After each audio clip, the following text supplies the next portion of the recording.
الله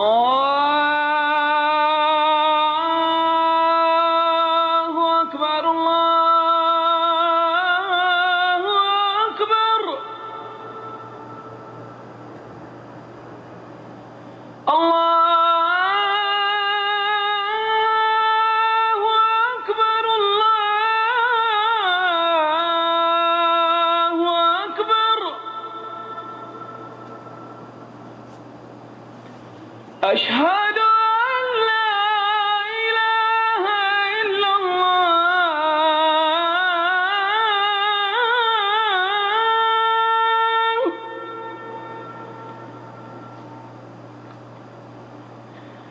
أشهد أن لا إله إلا الله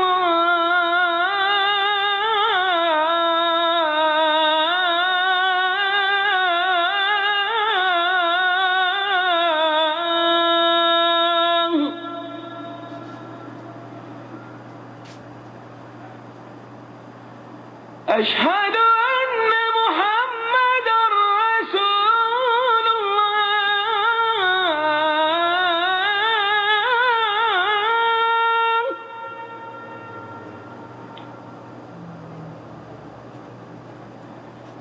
أشهد أن محمدا رسول الله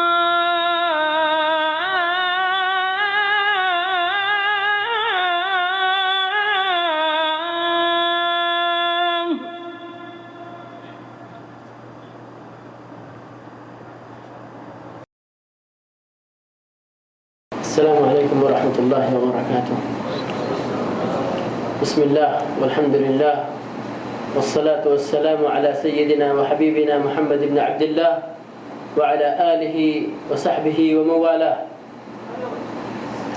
حمد و صلاۃ کے بعد میں آپ لوگوں کا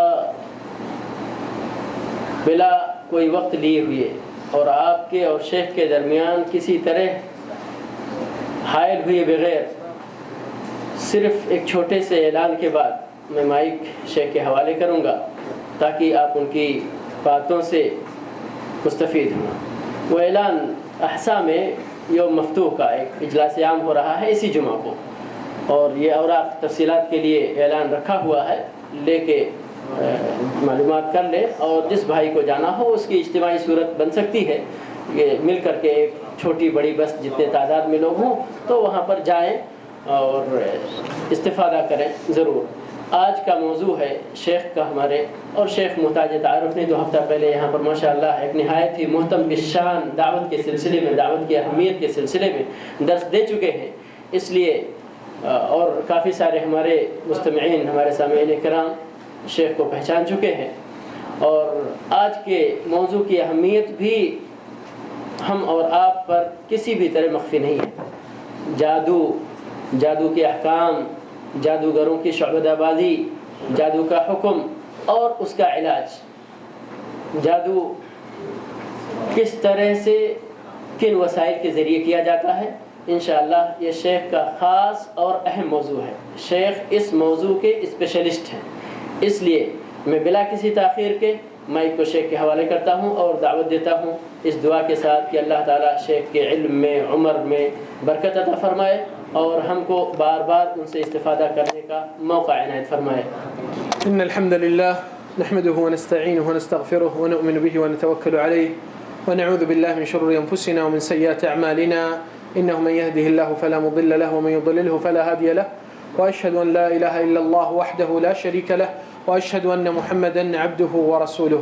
أما بعد فإن خير الحديث كتاب الله وخير الهدي هدي محمد صلى الله عليه وسلم وشر الأمور محدثاتها وكل محدثة بدعة وكل بدعة ضلالة وكل ضلالة في النار. وبعد السلام عليكم ورحمة الله وبركاته.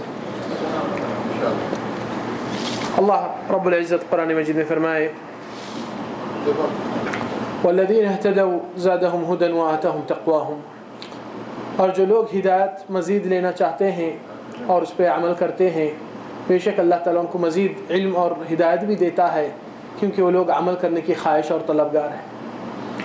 اور آج کے اس عنوان پر جادو اور اس کے شرعی مسائل اور علاج، اور اس سے قبل ایک چھوٹا سا تعارف، کیونکہ اس سے ہی منسلک مسئلہ ہے جن اور شیاطین کا، کیونکہ یہ ایک حصہ جو یہ کڑی اس کڑی سے جڑے ہوئی رہتی ہے ہمیشہ، اور پھر اس چیز کو صحیح سمجھنا اور صحیح معلومات حاصل کر کے اس بنا پر اپنے زندگی کے مسائل کو حل کرنا اللہ سبحانہ تعالیٰ قرآن مجید میں اور رسول اللہ صلی اللہ علیہ وسلم کی احادیث کی روشنی میں یہ علم آنے پر مشکل آسان ہو جا سکتی ہے۔ ایمان والوں کے لیے وہی سب سے بڑی روشنی اور بھروسے کی بات ہے، اور اعتماد اور یقین اسی کلام پاک اور نبی صلی اللہ علیہ وسلم کی احادیث کی روشنی میں اپنے آپ کو مطمئن اور دل کو ایمان کو سلامتی رکھ کر اپنے مسئلے اور مشکلات کو آسان کرنے کے طریقے اختیار اور نسخے لینا، اس سے بہتر کوئی دوسرا راستہ اور سورس نہیں۔ موضوع میں جانے سے قبل تھوڑا سا جن اور شیاطین کا تعارف، کیونکہ اکثر لوگ اس چیز سے بھی کچھ علم رکھتے ہیں مگر کچھ غلط فہمیاں بھی اس کے ساتھ موجود ہیں۔ پہلی چیز، جن اور جنات کس کو کہا جاتا ہے؟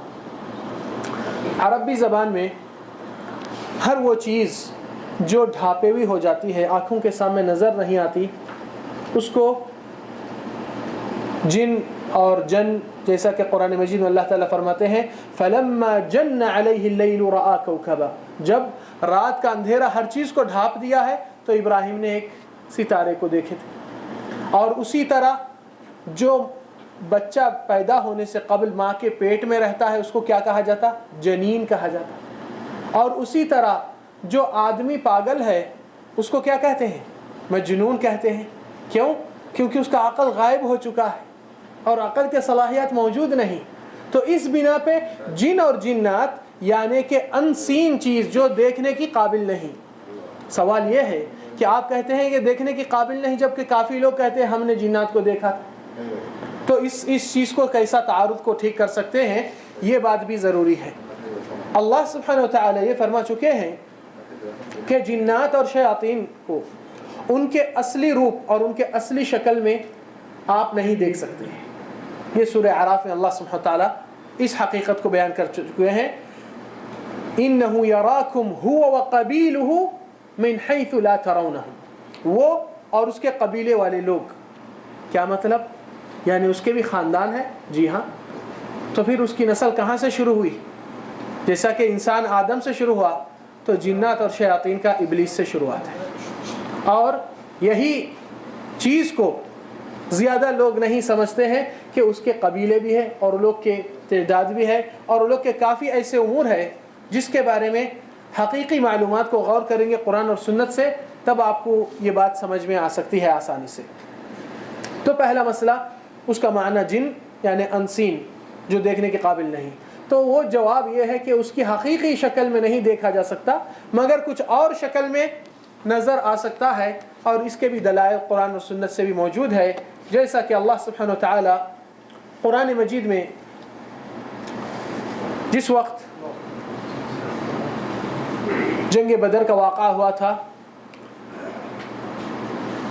شیطان ابلیس جو اس طریقے سے ایک انسان کی شکل میں، اور قریش کے پاس ابن عباس کی روایت ہے اور ابن کثیر کی تفسیر میں بھی کہ وہ سراقہ بن مالک بن جعثم کی شکل بھیس میں اپنے آپ کو بنا کر، اور یہاں پر آ کر کیا کہا؟ اللہ سبحانہ وتعالی فرماتے ہیں وَإِذْ زَيَّنَ لَهُمُ الشَّيْطَانُ أَعْمَالَهُمْ وَقَالَ لَا غَالِبَ لَكُمُ الْيَوْمَ مِنَ النَّاسِ وَإِنِّي جَارٌ لَكُمْ فَلَمَّا تَرَاتِ الْفِئَتَانِ نَكَصَ عَلَى عَقِبَيْهِ وَقَالَ إِنِّي بَرِيءٌ مِّنكُمْ إِنِّي أَرَى مَا لَا تَرَوْنَ۔ تو یہاں پر قرآن سے ثابت ہوا کہ وہ انسان کی شکل میں آیا اور قریش کی ہمت افزائی میں کہنے لگا کہ میں تمہارا ساتھ دینے والا ہوں، آپ لوگ کو کوئی ہرانے والے نہیں۔ اور جیسا مقابلہ ہوا اور جنگ میدان میں اللہ کے فرشتوں کا نزول ہوا، شیطان نے پیٹھ پلٹا کر بھاگ چکا ہے اور میدان کو چھوڑ کر، اور کہنے لگا مجھ کو وہ چیز نظر آ رہی جو تم کو نظر نہیں آتی۔ تو یہاں پر انسان کی بھیس میں اور شکل میں آئے، اور اس کے بارے میں بخاری باب الوکالہ میں بھی ابو ہریرہ جب بیت المال کی نگرانی کر رہے تھے اس وقت پہ بھی ایک بوڑھے کی آدمی کی شکل میں ابلیس نے آ کر کچھ بیت المال سے چرایا، اور وہ واقعہ 3 دن کا مسلسل چلتے رہا، اور روز دوسرے دن رسول اللہ صلی اللہ علیہ وسلم ابو ہریرہ سے پوچھتے ہیں ما فعل اسیرک البارحہ، کہ آپ کا قیدی آپ کے ساتھ کیا سلوک کیا، کیا کہا آپ سے؟ تو پہلے دن اس نے کہا مجبوری میں نے ہاتھ اٹھایا، چوری کیا، معاف کر دو۔ ابو ہریرہ پہلے دن معاف کر دیے۔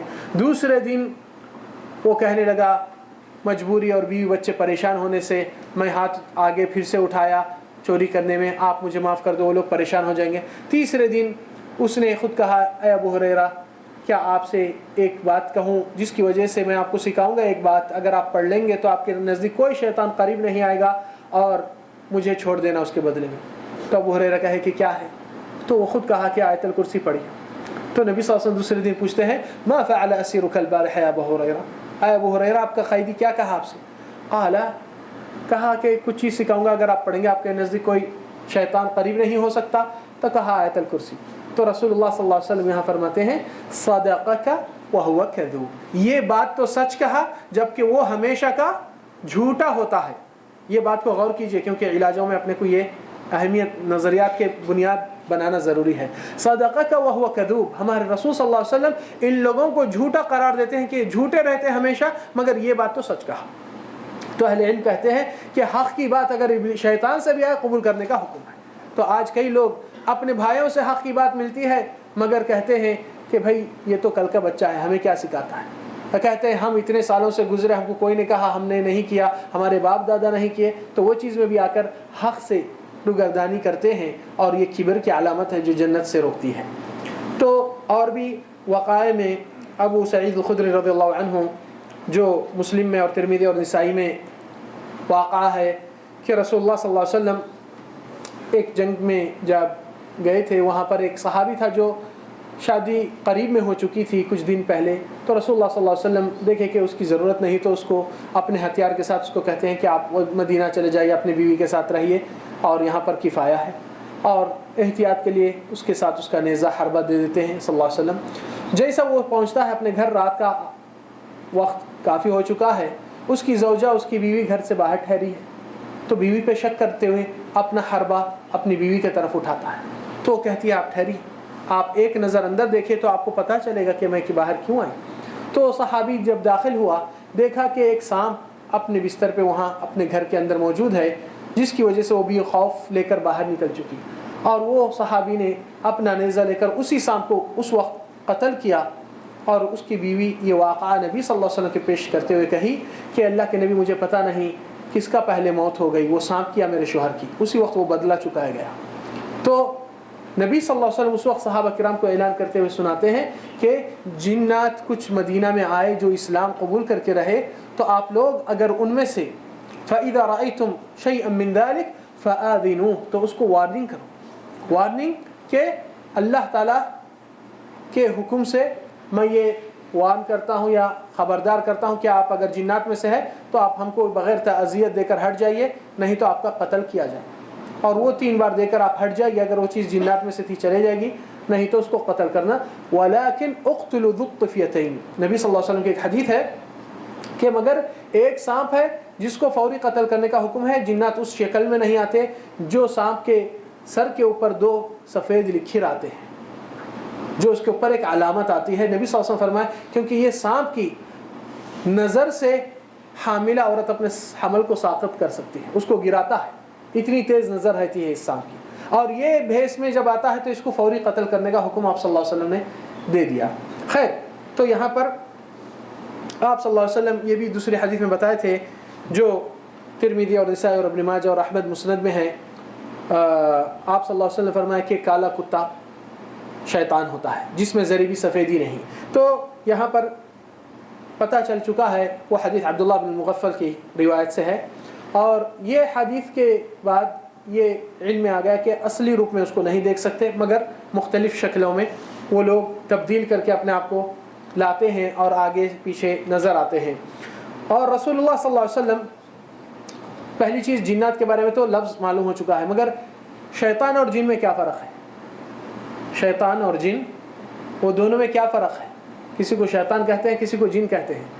تو اصلیت تو انسان ہوتا ہے، مگر کوئی انسان جو لوگوں کا خون کرنے میں اتنی آسانی سے کر دیتا ہے، بات کچھ بھی نہیں رہتی اور فوراً خون خرابے میں تیز ہے، تو لوگ کہتے ہیں یہ تو انسان نہیں، یہ تو انسانیت سے باہر ہو چکا ہے، اور کبھی کچھ اور نامہ دیتے ہیں کہ یہ تو مجرم ہے، یہ تو وحشی ہے، حالانکہ وہ انسانی ہے۔ مگر شیاطین میں جو کفر اور سرکشی میں زیادہ ہوتے ہیں ان کو شیاطین کہا جاتا ہے، جو اللہ کے خلاف اور اللہ تعالیٰ کے حکم اور اللہ تعالیٰ کے بتائے ہوئے راستے کے چلنے والوں کو بہکانے میں اور ان کو گمراہ کرنے میں زیادہ زور کرتے ہیں، فساد کرتے ہیں، وہ لوگ شیاطین ہوتے ہیں۔ جنات میں مسلم بھی ہے، مؤمن بھی ہے اور غیر مؤمن بھی ہے، سورہ جن میں اس کی تفصیل موجود ہے۔ مگر یہاں پر اور ذکر اور انثیٰ، میل اور فیمیل بھی ہے، جیسا کہ دعا بیت الخلاء کی معلوم ہے، اللہم انی اعوذ بک من الخبث والخبائث۔ اور پھر اس میں یہ بھی ہے کہ شیطان کا نام کہاں سے آیا ہے؟ شیطان کا نام عربی زبان میں من شاطا یشوط شطنا، جب لکڑیوں کی آگ لگتی ہے تو ایک چنگاری زیادہ گرم ہو کر ایک دم لکڑی سے اچھل کر پچکاری کی طرح یہاں وہاں گر جاتی ہے، اس کو شاطا کہتے ہیں۔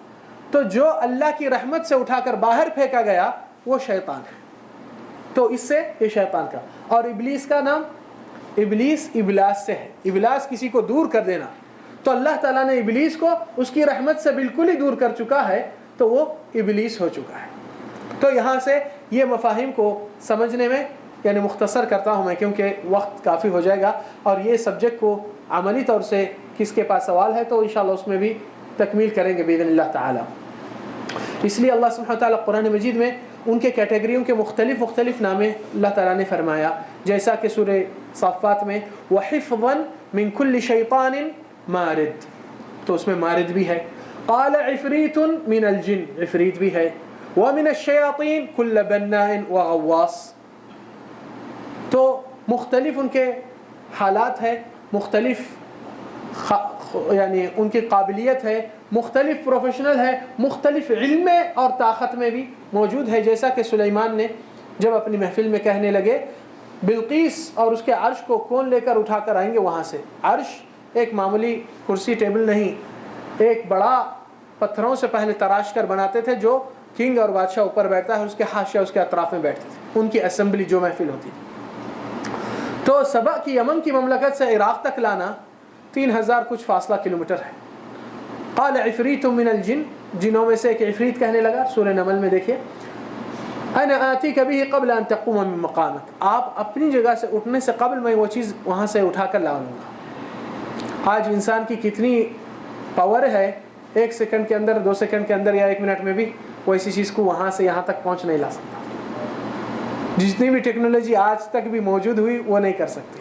قال الذي عنده علم من الكتاب، دوسرا جن نے کہا جس کے پاس دین کا علم زیادہ ہے۔ دیکھیے علم کی فضیلت کتنی بڑی ہے، اللہ کی کتاب کا علم، یہ وہ علم نہیں، دین کا علم، اللہ کی پہچان۔ قال الذي عنده علم من الكتاب انا آتيك به قبل ان يرتد اليك طرفك، اے سلیمان آپ کی آنکھ کی پلک بند کے کھلنے سے پہلے، فلما رآه مستقرا عنده، سلیمان نے دیکھا وہ چیز پہنچ گئی۔ سلیمان یہ نہیں کہے کہ دیکھو کتنی بڑی طاقت ہے میرے پاس، کتنے بڑے فوج ہے، کتنے بڑے لشکر ہے، نہیں، اللہ تعالیٰ کا فضل، اللہ تعالیٰ کی شکر ادائی فوراً زبان پہ آتی ہے۔ قال هذا من فضل ربی، ایک دوسری مقام پہ بھی، اور یہاں پر فلما رآه مستقرا عنده قال هذا من فضل ربی، اور دوسری آیت میں جب سلیمان چمٹی کی زبان سمجھ کے قال رب اوزعنی ان اشکر نعمتک، جب مسکرائے چمٹی کی بات سمجھے، مگر ہمیشہ آپ کے اندر بھی ایک سبق ملتا ہے کہ جو بھی نعمت، کامیابی، ترقی آپ لیتے ہیں تو پہلی چیز جس کی وجہ سے، جس کی مہربانی سے، جس کا فضل سے، اس کا اقرار کر کے اس کی شکر بجا لائیے پہلے۔ تو یہاں پر یہ معاملہ یہاں پر ہو چکا ہے اطمینان سے کہ یہ لوگ کی خلقت اللہ تعالیٰ نے ان کو بنایا، اور اصلی خلقت آگ سے ہے۔ سورہ رحمان میں وَخَلَقَ الْجَانَّ مِن مَّارِجٍ مِّن نَّارٍ، تو ان کی تخلیق میں اللہ تعالیٰ نے اصلیت بھی بتایا اور اس کے ساتھ ساتھ ان کے لیے بھی زندگی کا مقصد بیان فرمایا اللہ تعالیٰ. وما خلقت الجن والانس الا لیعبدون. پہلے جنات کا ذکر ہو رہا پھر اس کے بعد انس. کیونکہ اہل علم کہتے ہیں کہ جنات اس زمین پہ پہلے انسان سے ان کو احقیت دی گئی تھی، مگر زمین پہ فساد اور خون خرابہ کرنے سے ان کو ہٹایا گیا اور انسان کو اشرف المخلوقات بنایا گیا. تو بہرحال قرآن کے احکام و شریعت و تکلیف جنات اور انسانوں کے لیے بھی ہے، اور پھر حساب کتاب بھی ان کے لیے بھی اور ہمارے لیے بھی ہے. اور پھر یہاں پر آگے بڑھیں گے موضوع میں داخل ہونے کے لیے کہ جادو. جنات کی حقیقت کو کوئی بھی انکار نہیں کیے. جتنے بھی مذاہب ادیان ہیں وہ پورے کے پورے قرار کرتے ہیں جنات کا وجود، مختلف ناموں سے اس کی پہچانت دیتے ہیں، مگر کسی نے بھی انکار نہیں کیا. مگر سحر اور جادو کے تعلق سے ہمارے امت میں بھی ایسے لوگ ہیں جو آج بھی یہ دعویٰ آ کر کہتے ہیں کہ کوئی جادو وادو کی چیز نہیں، یہ تو صرف نفسیاتی بیماری ہوتا ہے یا کچھ وہم وسوسوں کا شکار رہتا ہے، اور ایسی کوئی چیز کی نام و نشان نہیں، اور اگر جادو کچھ ہوتی ہے تو آئیے ہم کو کر کے بتائیے. ایسے عقل کے صلاحیتوں کو آگے بڑھاتے ہوئے اپنی ہوشیاری دکھانا چاہتے ہیں اور اللہ تعالیٰ کے کلام کو گرانا چاہتے ہیں. ایسے جاہلوں کو قرآن کے ہی جواباں کافی ہیں. جو انکار کرتے ہیں کہ جادو کی حقیقت نہیں، جادو کا کوئی اثر نہیں، تو اس میں ایک دو تین جواب دے کر ہم بات آگے چلیں گے. پہلی چیز، اللہ سبحانہ و تعالی جادو کی تاثیر ہوتا ہے سو قرآن مجید میں ذکر ہو چکا ہے. جو لوگ کہتے تھے کہ جادو کی تاثیر نہیں ہوتی، کوئی اثر نہیں ہوتا اور جادو کی کوئی حیثیت ہی نہیں، تو اللہ سبحانہ و تعالی سورہ طٰہٰ آیت نمبر 65 سے لے کے 70 تک تقریباً آپ اس میں پڑھ سکتے ہیں. جس وقت موسیٰ علیہ السلام جادوگروں سے مقابلہ لیا اور سارے میدان میں لوگ جمع، اور فرعون اپنی بازی کے لیے اپنے جادوگروں کو اپنے طرف سے ریپریزنٹیو ٹھہراتا ہے. اور معاملہ کیا ہوتا ہے؟ قالوا یا موسیٰ اما ان تلقی و اما ان نکون اول من القا. اے موسیٰ، یا آپ چال چلیں گے شروع پہلے یا ہم ہماری چال بازی شروع کریں. قال بل القوا فاذا حبالهم وعصيهم، تو ان کے لاٹھی اور رسیاں، یخیل الیہ من سحرهم انها تسعى، موسیٰ کو ایسا نظر لگنے آئی کہ وہ لوگ میں حرکت ہے، وہ چل پا رہی ہے، اس میں اچانک بھاگ دوڑ شروع ہو گیا ہے، جبکہ وہ جماعت چیز تھی. تو موسیٰ نے کیا کہا؟ اللہ سبحانہ وتعالیٰ اس موقع کو تصویر دے رہے ہیں کہ یہ جادو کا اثر کسی معمول آدمی پہ نہیں، یہ تو ایک پیغمبر ہے اللہ تعالیٰ کے 5 اولو العزم پیغمبروں میں سے، عزیمت اور ہمت والے پیغمبروں میں سے ہے. جو 5 ہے، نبی صلی اللہ علیہ وسلم، ابراہیم، نوح، عیسیٰ، موسیٰ. اس کو اولو العزم من الرسل کہا جاتا ہے، عزیمت والے، ہمت والے، بہت برداشت کرنے والے پیغمبر. تو یہ ایک واحد ان میں سے ہے، اور یہ نبی کی خصوصیت یہ تھی کہ یہ وحی کے انتظار میں، جبریل کے انتظار میں نہیں رہتے، یہ تو کلیم اللہ ہے، اللہ سے ڈائریکٹ گفتگو کرنے والے ہیں. یہ خصوصیات کے بعد نتیجہ کیا ہوا؟ جب وہ لاٹھی اور ڈنڈے چلنے لگے اور ایسی حالت سامنے آ گئی، اللہ سبحانہ و تعالی جو دل کی حال جاننے والا ہے، پروردگار اندر کی تصویر کو کھینچ کر نقشہ پیش کرتا ہے. فَأَوْجَسَ فِي نَفْسِهِ خِيفَةً، اندر سے موسیٰ کی خوف طاری شروع ہو گئی اور گھبراہٹ شروع ہو گئی موسیٰ کو اندر سے. یہ باہر کسی کو نظر نہیں آتی، مگر اللہ تعالیٰ جو دل کی حال بھی جانتا ہے، وہ پروردگار اندر کی تصویر کو پیش کر رہا ہے. فَأَوْجَسَ فِي نَفْسِهِ خِيفَةً، اور یہ خوف ہونے سے اللہ تعالیٰ دوسری آیت میں اس کے بعد کی تاکید کرتے ہیں، قُلْنَا لَا تَخَفْ، ہم نے کہے اے موسیٰ آپ ڈرو مت. تو اللہ تعالیٰ کیوں خواہ کہے گا ڈرو مت جبکہ آدمی ڈرا ہوا نہیں؟ تو پھر کیا یہ جادو کی تاثیر نہیں؟ تو پھر کیا ہوا؟ ایک پیغمبروں کو ہلا دیتی ہے اور خوف طاری آ جاتا ہے، جس کی وجہ سے اللہ تعالیٰ تسکین قلب کے لیے کہتے ہیں کہ آپ بھروسہ کیجئے، اطمینان رکھیے، آپ خوف مت آئیے. تو یہاں پر قلنا لا تخف انك انت الاعلى والق ما في يمينك تلقف ما صنعوا، آخری آیت تک. سوال یہ ہے، یہ اثر ہوا سو بات ہے یا یہ آیت کو ڈیلیٹ کرنا پڑے گا؟ یہ جاہلوں کے لیے ایک بہت اہم جواب ہے. اور دوسرا جواب، جو اس قسم کے جہالت سے جو من میں آیا اور دماغ میں آیا، قرآن کو منطق سے توڑنا چاہتے ہیں اور ان کی جہالت کا ثبوت دیتے ہیں. اسلام کے اندر اللہ سبحانہ وتعالیٰ الیس اللہ باحکم الحاکمین، کہ اللہ تعالیٰ بہتر حکم کرنے والے ہیں یا نہیں؟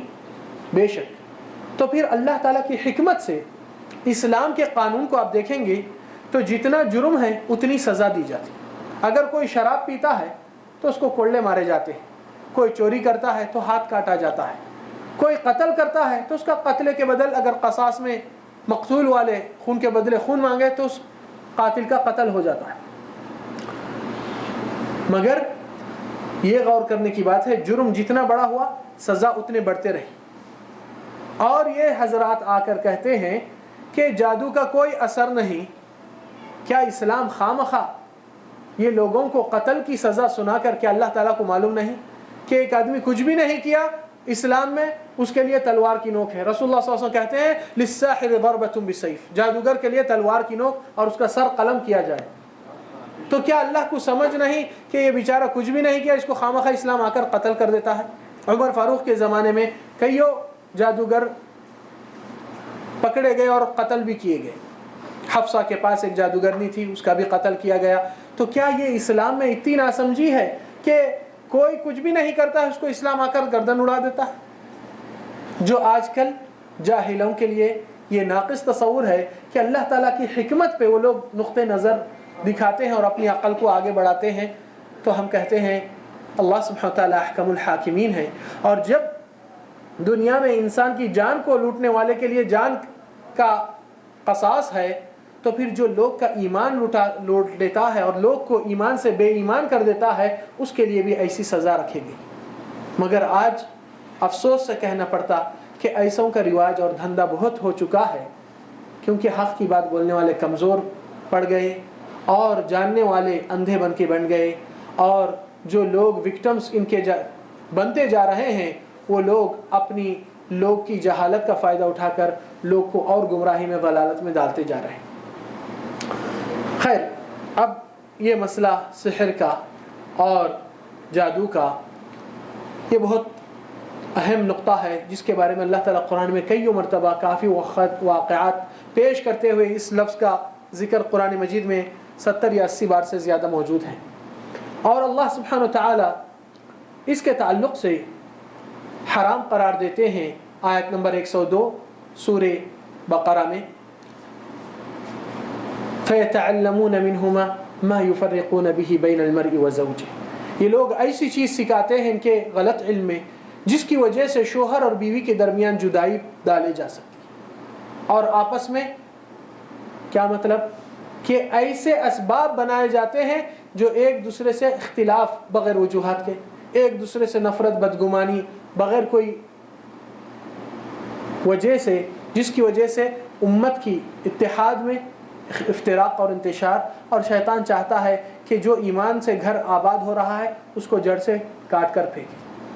وکٹمز کون رہیں گے؟ گھر کے بچے اور دو خاندان جو یہاں کے اور یہاں کے. اور شیطان چاہتا ہے یہ فساد زمین پہ ٹھہرے.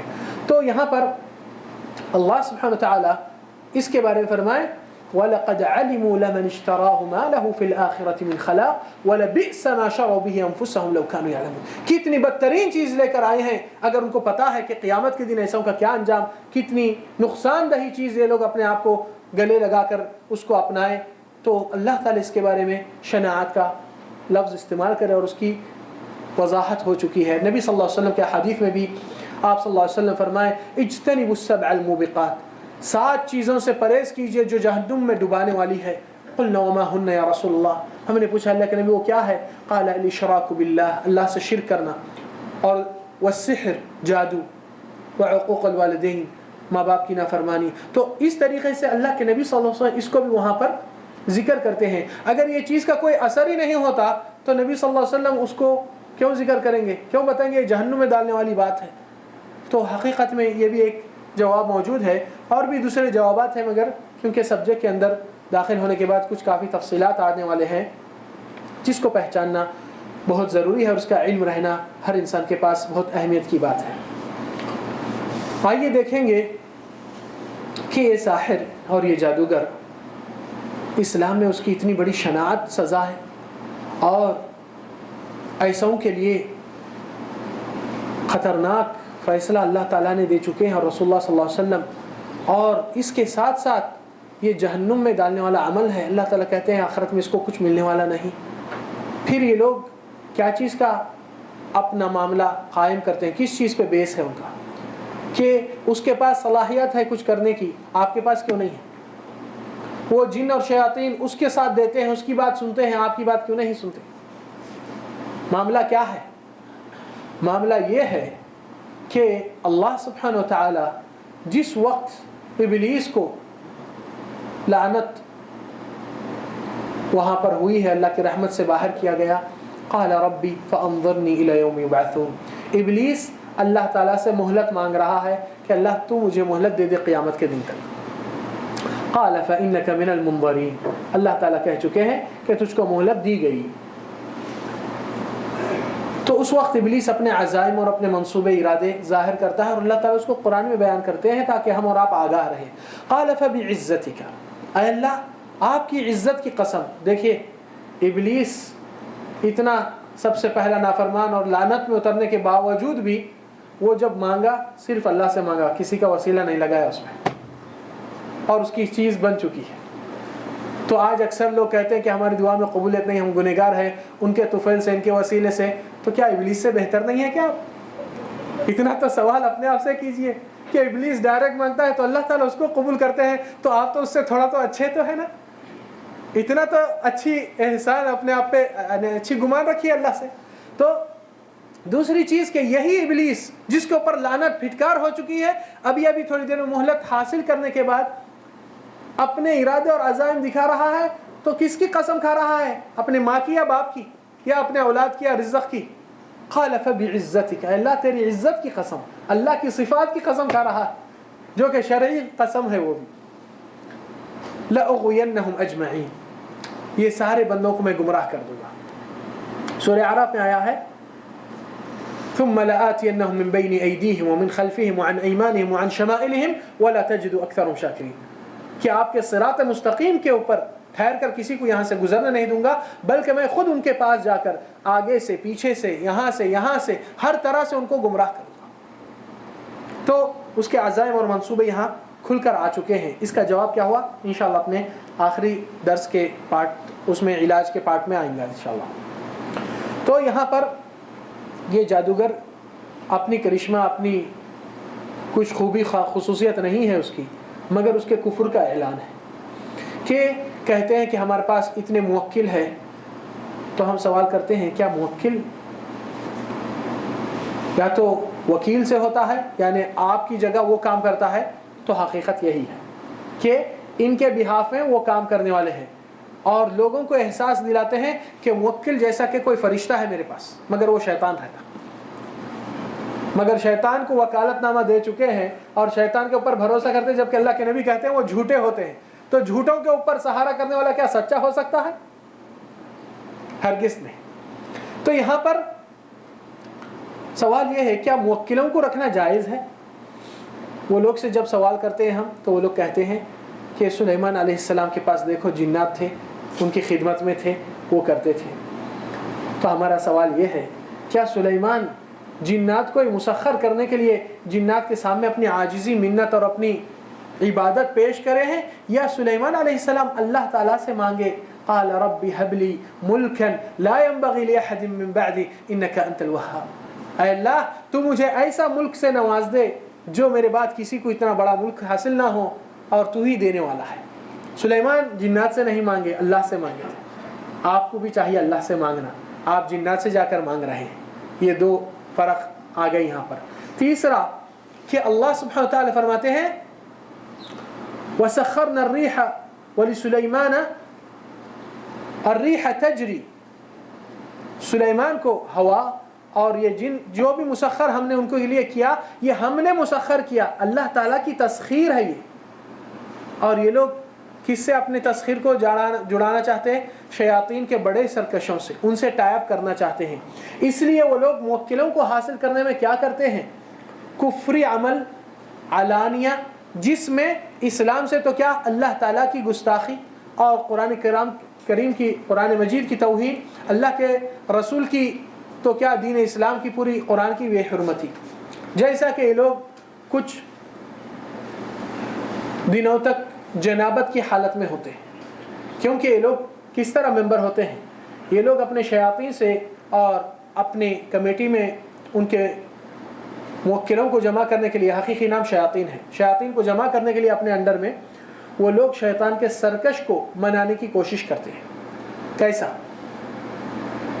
کچھ خالی جگہوں پہ جنابت کی حالت میں کئی دن تک پہاڑوں کے کہف میں، غاروں میں، سمندر کے کناروں میں، ندیوں کے کچھ ایسے جگہوں پہ جو نہ غسل لیتے ہیں، نہ تو نماز، نہ تو طہارت، بلکہ بعض سرکش شیاطین ان سے کچھ کنڈیشن طلب کرتے ہیں کہ آپ کو ہماری مدد چاہیے تو آپ کو یہ 4 چیزیں کرنا ہے یا ایسے امور کرنا ہے، جس میں سے کبھی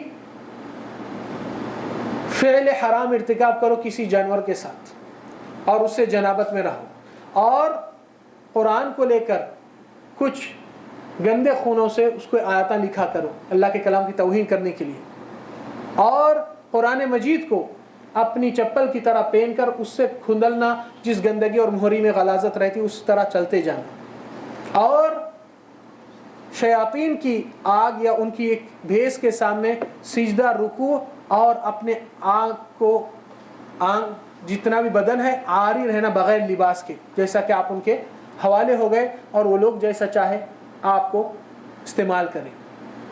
یہ ایسے امور کرنے کے بعد، اور غیر اللہ کی تو پکار تو وہ تو شروع سے ہی رہتی ہے، تو یہ لوگ اپنے عمل میں یہ چیز کرتے ہیں تاکہ جیسا اللہ تعالیٰ قرآن میں ابھی آپ کو سنایا گیا کہ جنات کے قبائل ہیں، انہ یراکم ہوا وقبیلہ، وہ اور اس کے قبیلے والے لوگ، من حیث لا ترونہم، تو وہ قبیلے کے سردار کو یہ پٹانا چاہتا ہے، اور جیسے سردار کو منانے کے لیے ایسے کفریہ اعمال پیش کرتا ہے تو وہ شیطان خوش ہوتا ہے، بڑا سرکش، اور کہتا ہے کہ یہ ہمارا ہی ساتھی ہے، ہمارا ہی عمل کر رہا ہے، اور یہ ہمارے لیے ایک ایجنٹ بن سکتا ہے۔ اور اس کے ساتھ ساتھ آپ دیکھیں گے کہ رمضان کے دنوں میں اللہ کے نبی صلی اللہ علیہ وسلم فرمائے کہ جنت کے دروازے کھلتے جب رمضان کا مہینہ داخل ہوتا، جہنم کے دروازے بند ہوتے، وَتُصَفَّدُ فِيهِ مَرَدَةُ الشَّيَاطِينِ، شیاطینوں کو قید کیا جاتا ہے، یہ عام شیاطین کو نہیں، نبی صلی اللہ علیہ وسلم فرمائے مَرَدَةُ الشَّيَاطِينِ، مرد جو سرکشے ہیں، لیڈراں ہیں۔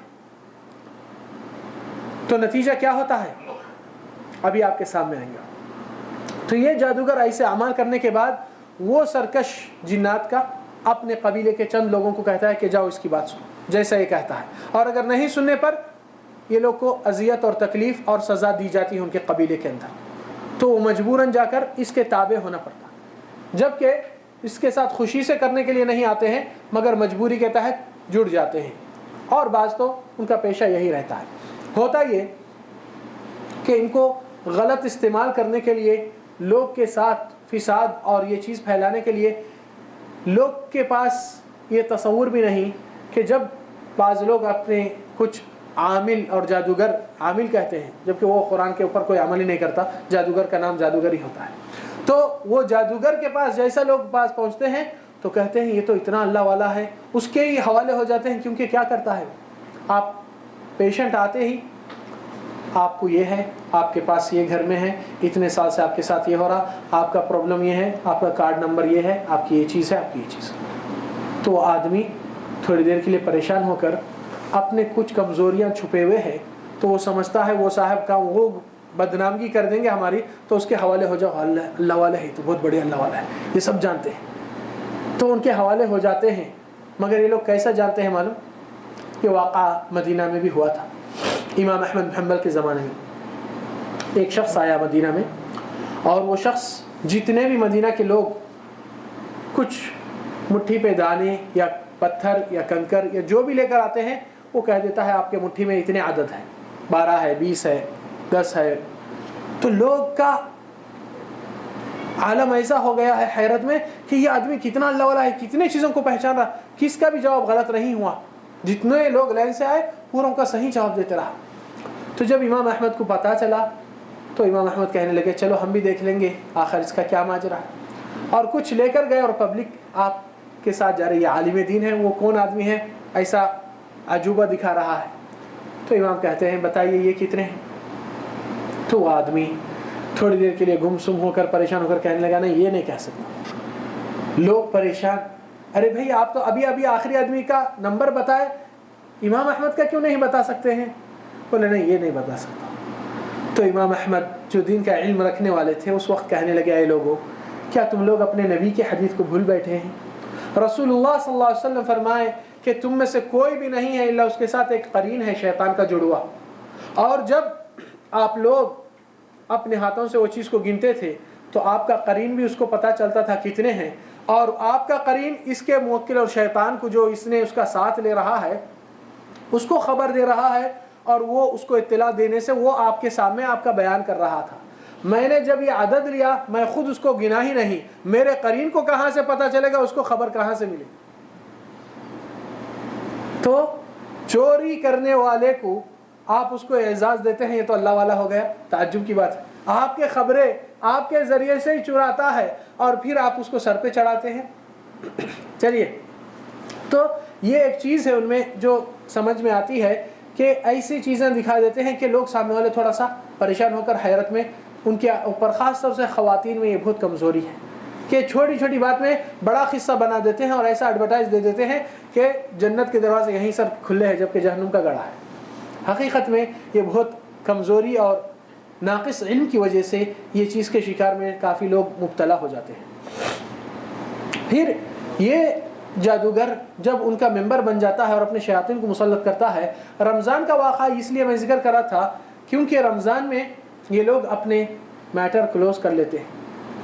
وجہ اس کی کہ ان کے اندر میں جو شیاطین ہیں قبیلے کے چھوٹے موٹے, وہ لوگ بڑے سرکش کے دباؤ میں وہ لوگ عمل کرتے ہیں پابندی سے ان کی خدمت میں.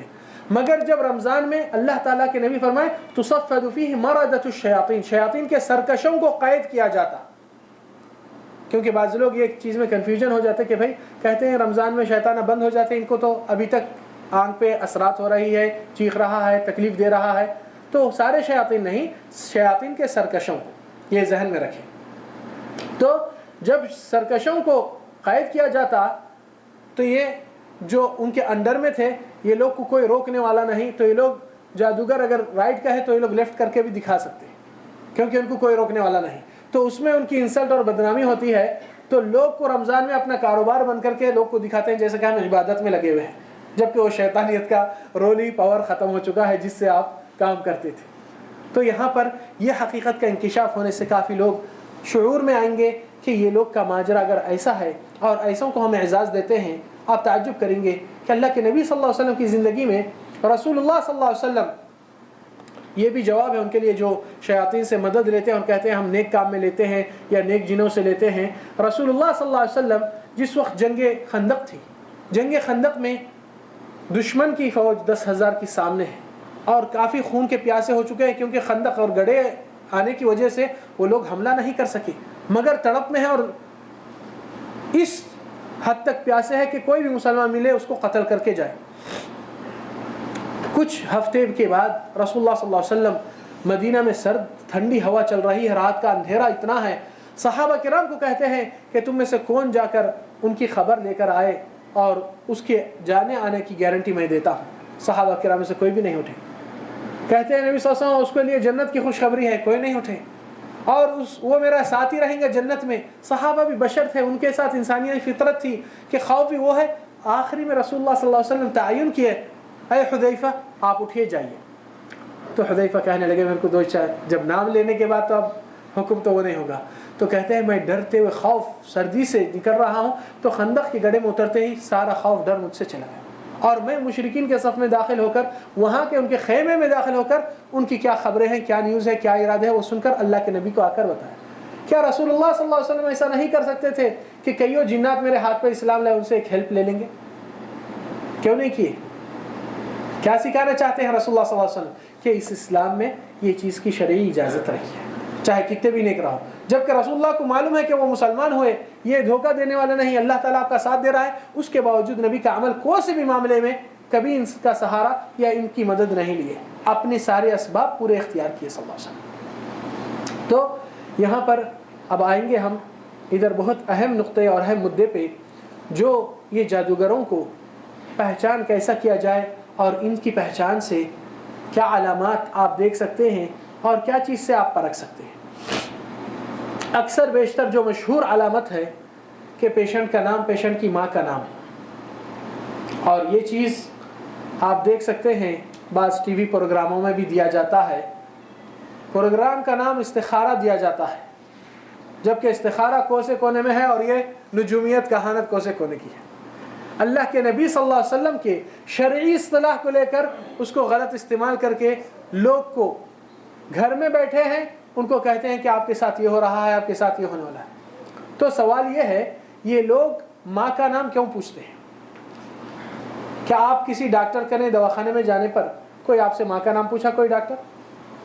یا صرف آپ کا نام اور ایج تاکہ بی پی اور جو بھی ہے آپ کا دیکھنے کے لیے اور آپ کی فائل بننے کے لیے، اس سے ہٹ کے خاندان والوں کے کسی افراد سے تعلق ہی نہیں۔ یہ جادوگر علاج کرنے کے لیے پہلے آپ ان کے مٹھی میں، ان کے قبضے میں، ان کے جنات کے انڈر میں حوالے ہونا چاہیے۔ اگر آپ حوالے نہیں ہوئیں گے تو وہ کچھ نہیں کر سکے گا۔ کیوں؟ کیونکہ اللہ سبحانہ وتعالی ابلیس کو جس وقت جنت سے حرام کر دیا اس کے لیے اور لعنت اتارے اور وہ مہلت مانگا تھا، اس نے کہا قال فبعزتک، اللہ تیری عزت کی قسم لاغوینہم اجمعین، تیرے سارے بندوں کو گمراہ کروں گا، الا مگر کون مجھ سے بچ کے رہیں گے جس کے اوپر میری زور نہیں چل سکتی، الا عبادک منہم المخلصین، جو خالص بندے تیری عبادت کرتے، تجھ سے ہی مدد مانگتے، شرک نہیں کرتے، ان کے اوپر میرا زور نہیں چلنے والا، میں یہیں سے ہار مانتا ہوں ان کے ساتھ۔ مگر یہ موحدین لوگ جب اپنے توحید کو ہی چھوڑ دیتے ہیں تو کون بچانے والا ہے ان کو بات؟ تو یہاں پر سب سے پہلا معاملہ ابلیس اور شیاطین اور یہ جادوگروں کا کہ آپ کو اللہ کی رحمت سے نکال کر اللہ کی لعنت میں اتارنا ضروری ہے۔ اگر اللہ کی لعنت میں آپ نہیں اترے تو لوگ آپ کے اوپر اوور رول نہیں کر سکیں گے۔ تو آپ پوچھیں گے اس کا اس سے کیا دخل ہے؟ ماں کا نام پوچھتے ہیں، اس کا لعنت سے کیا تعلق ہے؟ اس کا بہت بڑا تعلق ہے۔ رسول اللہ صلی اللہ علیہ وسلم کی حدیث ہے، لعن اللہ من لعن ابویہ او والدیہ، اللہ کی لعنت ہے اس شخص پر جس نے اپنے والدین کو لعن طعن کرتا ہے یا ماں باپ کو گالی گلوچ کرتا ہے۔ تو اس میں کدھر ہوئی گالی؟ اس میں یہ جادوگر کہنا چاہ رہا ہے آپ اپنی ماں کا بتائیے نام، باپ کا نہیں، نسبت آپ اپنی ماں کی دیجئے، کیونکہ آپ جس ماں کے پیٹ سے نکلے وہ پکی آپ کی ماں ہے۔ آپ کے باپ کون ہے کہ آپ ماں کو بھی باپ کو بھی گالی دیجئے، تہمت لگائیے اور کہیے کہ آپ حرام کے اولاد ہیں، حلال کی نہیں۔ سب سے پہلے آپ سے یہ اقرار لیا جاتا ہے کہ آپ جیسا آپ نسبت دیتے ہیں کہ میں فلان بن فلان ہوں، باپ کا نام لیتے ہیں، تو وہ آپ سے قبول نہیں کرتا، بولتا نہیں وہ باپ کا نام چھوڑ دیجئے، ماں کا نام بولیے، کیونکہ ماں کے پیٹ سے پیدا ہونے والا وہ ماں کا ہی بیٹا ہوتا ہے۔ اب باپ کون ہے کہ ماں کس کے ساتھ غلط سلوک کر کے آپ کو پیدا کرے گی، آپ کی حلال ذات نہیں۔ آپ پہلے یہ اقرار کرو، مگر یہ انڈائریکٹ رہتا ہے راستہ۔ آج کتنے لوگ دل خوشی سے چٹھیوں پہ، فونوں پہ اپنا ماں کا نام بولنے کے لیے تیار حاضر ہوتے، سمجھتے ہیں کہ یہ دین کا ایک رول ہے، جبکہ یہ کفر کا اور جہنم کا ایک بڑا راستہ ہے۔ کیا آپ نے اپنے ماں باپ کو ایسا الزام لگا سکتے ہیں؟ ارے اگر دوسروں کو، عام انسان کو الزام لگانے میں آپ کو کوڑے لگ سکتے ہیں تو ماں باپ کے ساتھ کرنے کے لیے کتنی بڑی لعنت اللہ کی اترتی آپ پر۔ تو پہلے اللہ کی رحمت سے نکالنا، آپ کو زحمت میں لانا، پھر آپ کے اوپر وہ لوگ اپنی چیز کو وارد کر کے آپ کے اوپر ہولڈ کرنا، یہ ان کا راز ہے جو پہلے سوال میں ہے۔ دوسری چیز کہ یہ جادوگر اور جنات جو اس کو استعمال کرتا ہے شیاطین کو، وہ جنات انسان کے ایڈریس پہ، فون نمبر پہ نہیں جاتے۔ یہ لوگ کے اندر سونگنے کی صلاحیت بہت بڑی ہے، بہت تیز ہے، اور قدرتاً اللہ تعالیٰ نے ہر انسان کے جیسا فنگر پرنٹس الگ ہے، اسی طرح ہر انسان کا پسینہ بھی الگ الگ رہتا ہے۔ تو ساری زمین میں یہ جنات کو اگر ایک انسان کے پسینے کی پرکھ یا خون کی یا جسم کے کچھ حصے جو طلب کرتے ہیں، وہ لوگ کیا کرتے ہیں، یا تو ناخن، یا تو بال، یا تو انسان کا پہناوا کپڑا، کیونکہ کافی لوگ شکایت کرتے ہیں کہ ہم نے وہاں گئے، ہماری ایک چپل چلے گئی، ہمارا ایک شوز چلے گیا، ہمارا ایک کپڑا کاٹا گیا، کسی کا بال کٹ گیا، کسی، تو ایسی چیزیں کون مانگتے ہیں؟ یہ کرنے کرانے والے شیاطین۔ کیوں؟ کیونکہ وہ لوگ کو ایڈریس دینے کے لیے یہ بہت ضروری ہے، ماں کا نام بھی، ایڈریس دینے کے لیے بھی یوز ہوتا اور آپ کو اللہ کی رحمت سے نکالنے کے لیے یوز ہوتا. اور دوسرا کہ جس کو کرنا کرانا ہے ان سے یہ چیز طلب کیجئے تاکہ ہم ہمارے جنات کو شیاطین کو جس سے کام لینے والے ہیں ان تک پہنچ سکے.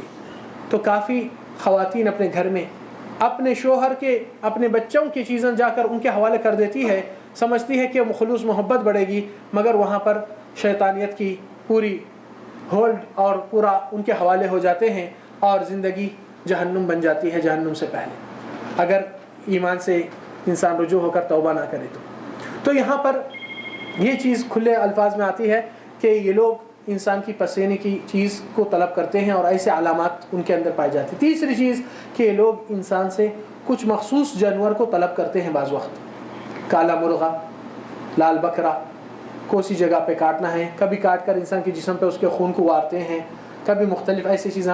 یہ لوگ کیا بولنا چاہتے ہیں, کیوں یہ کرتے ہیں؟ کیونکہ آپ جانتے ہیں اِنَّا أَعْطَيْنَاكَ الْكَوْثَرَ فَصَلِّ لِرَبِّكَ وَانْحَرْ.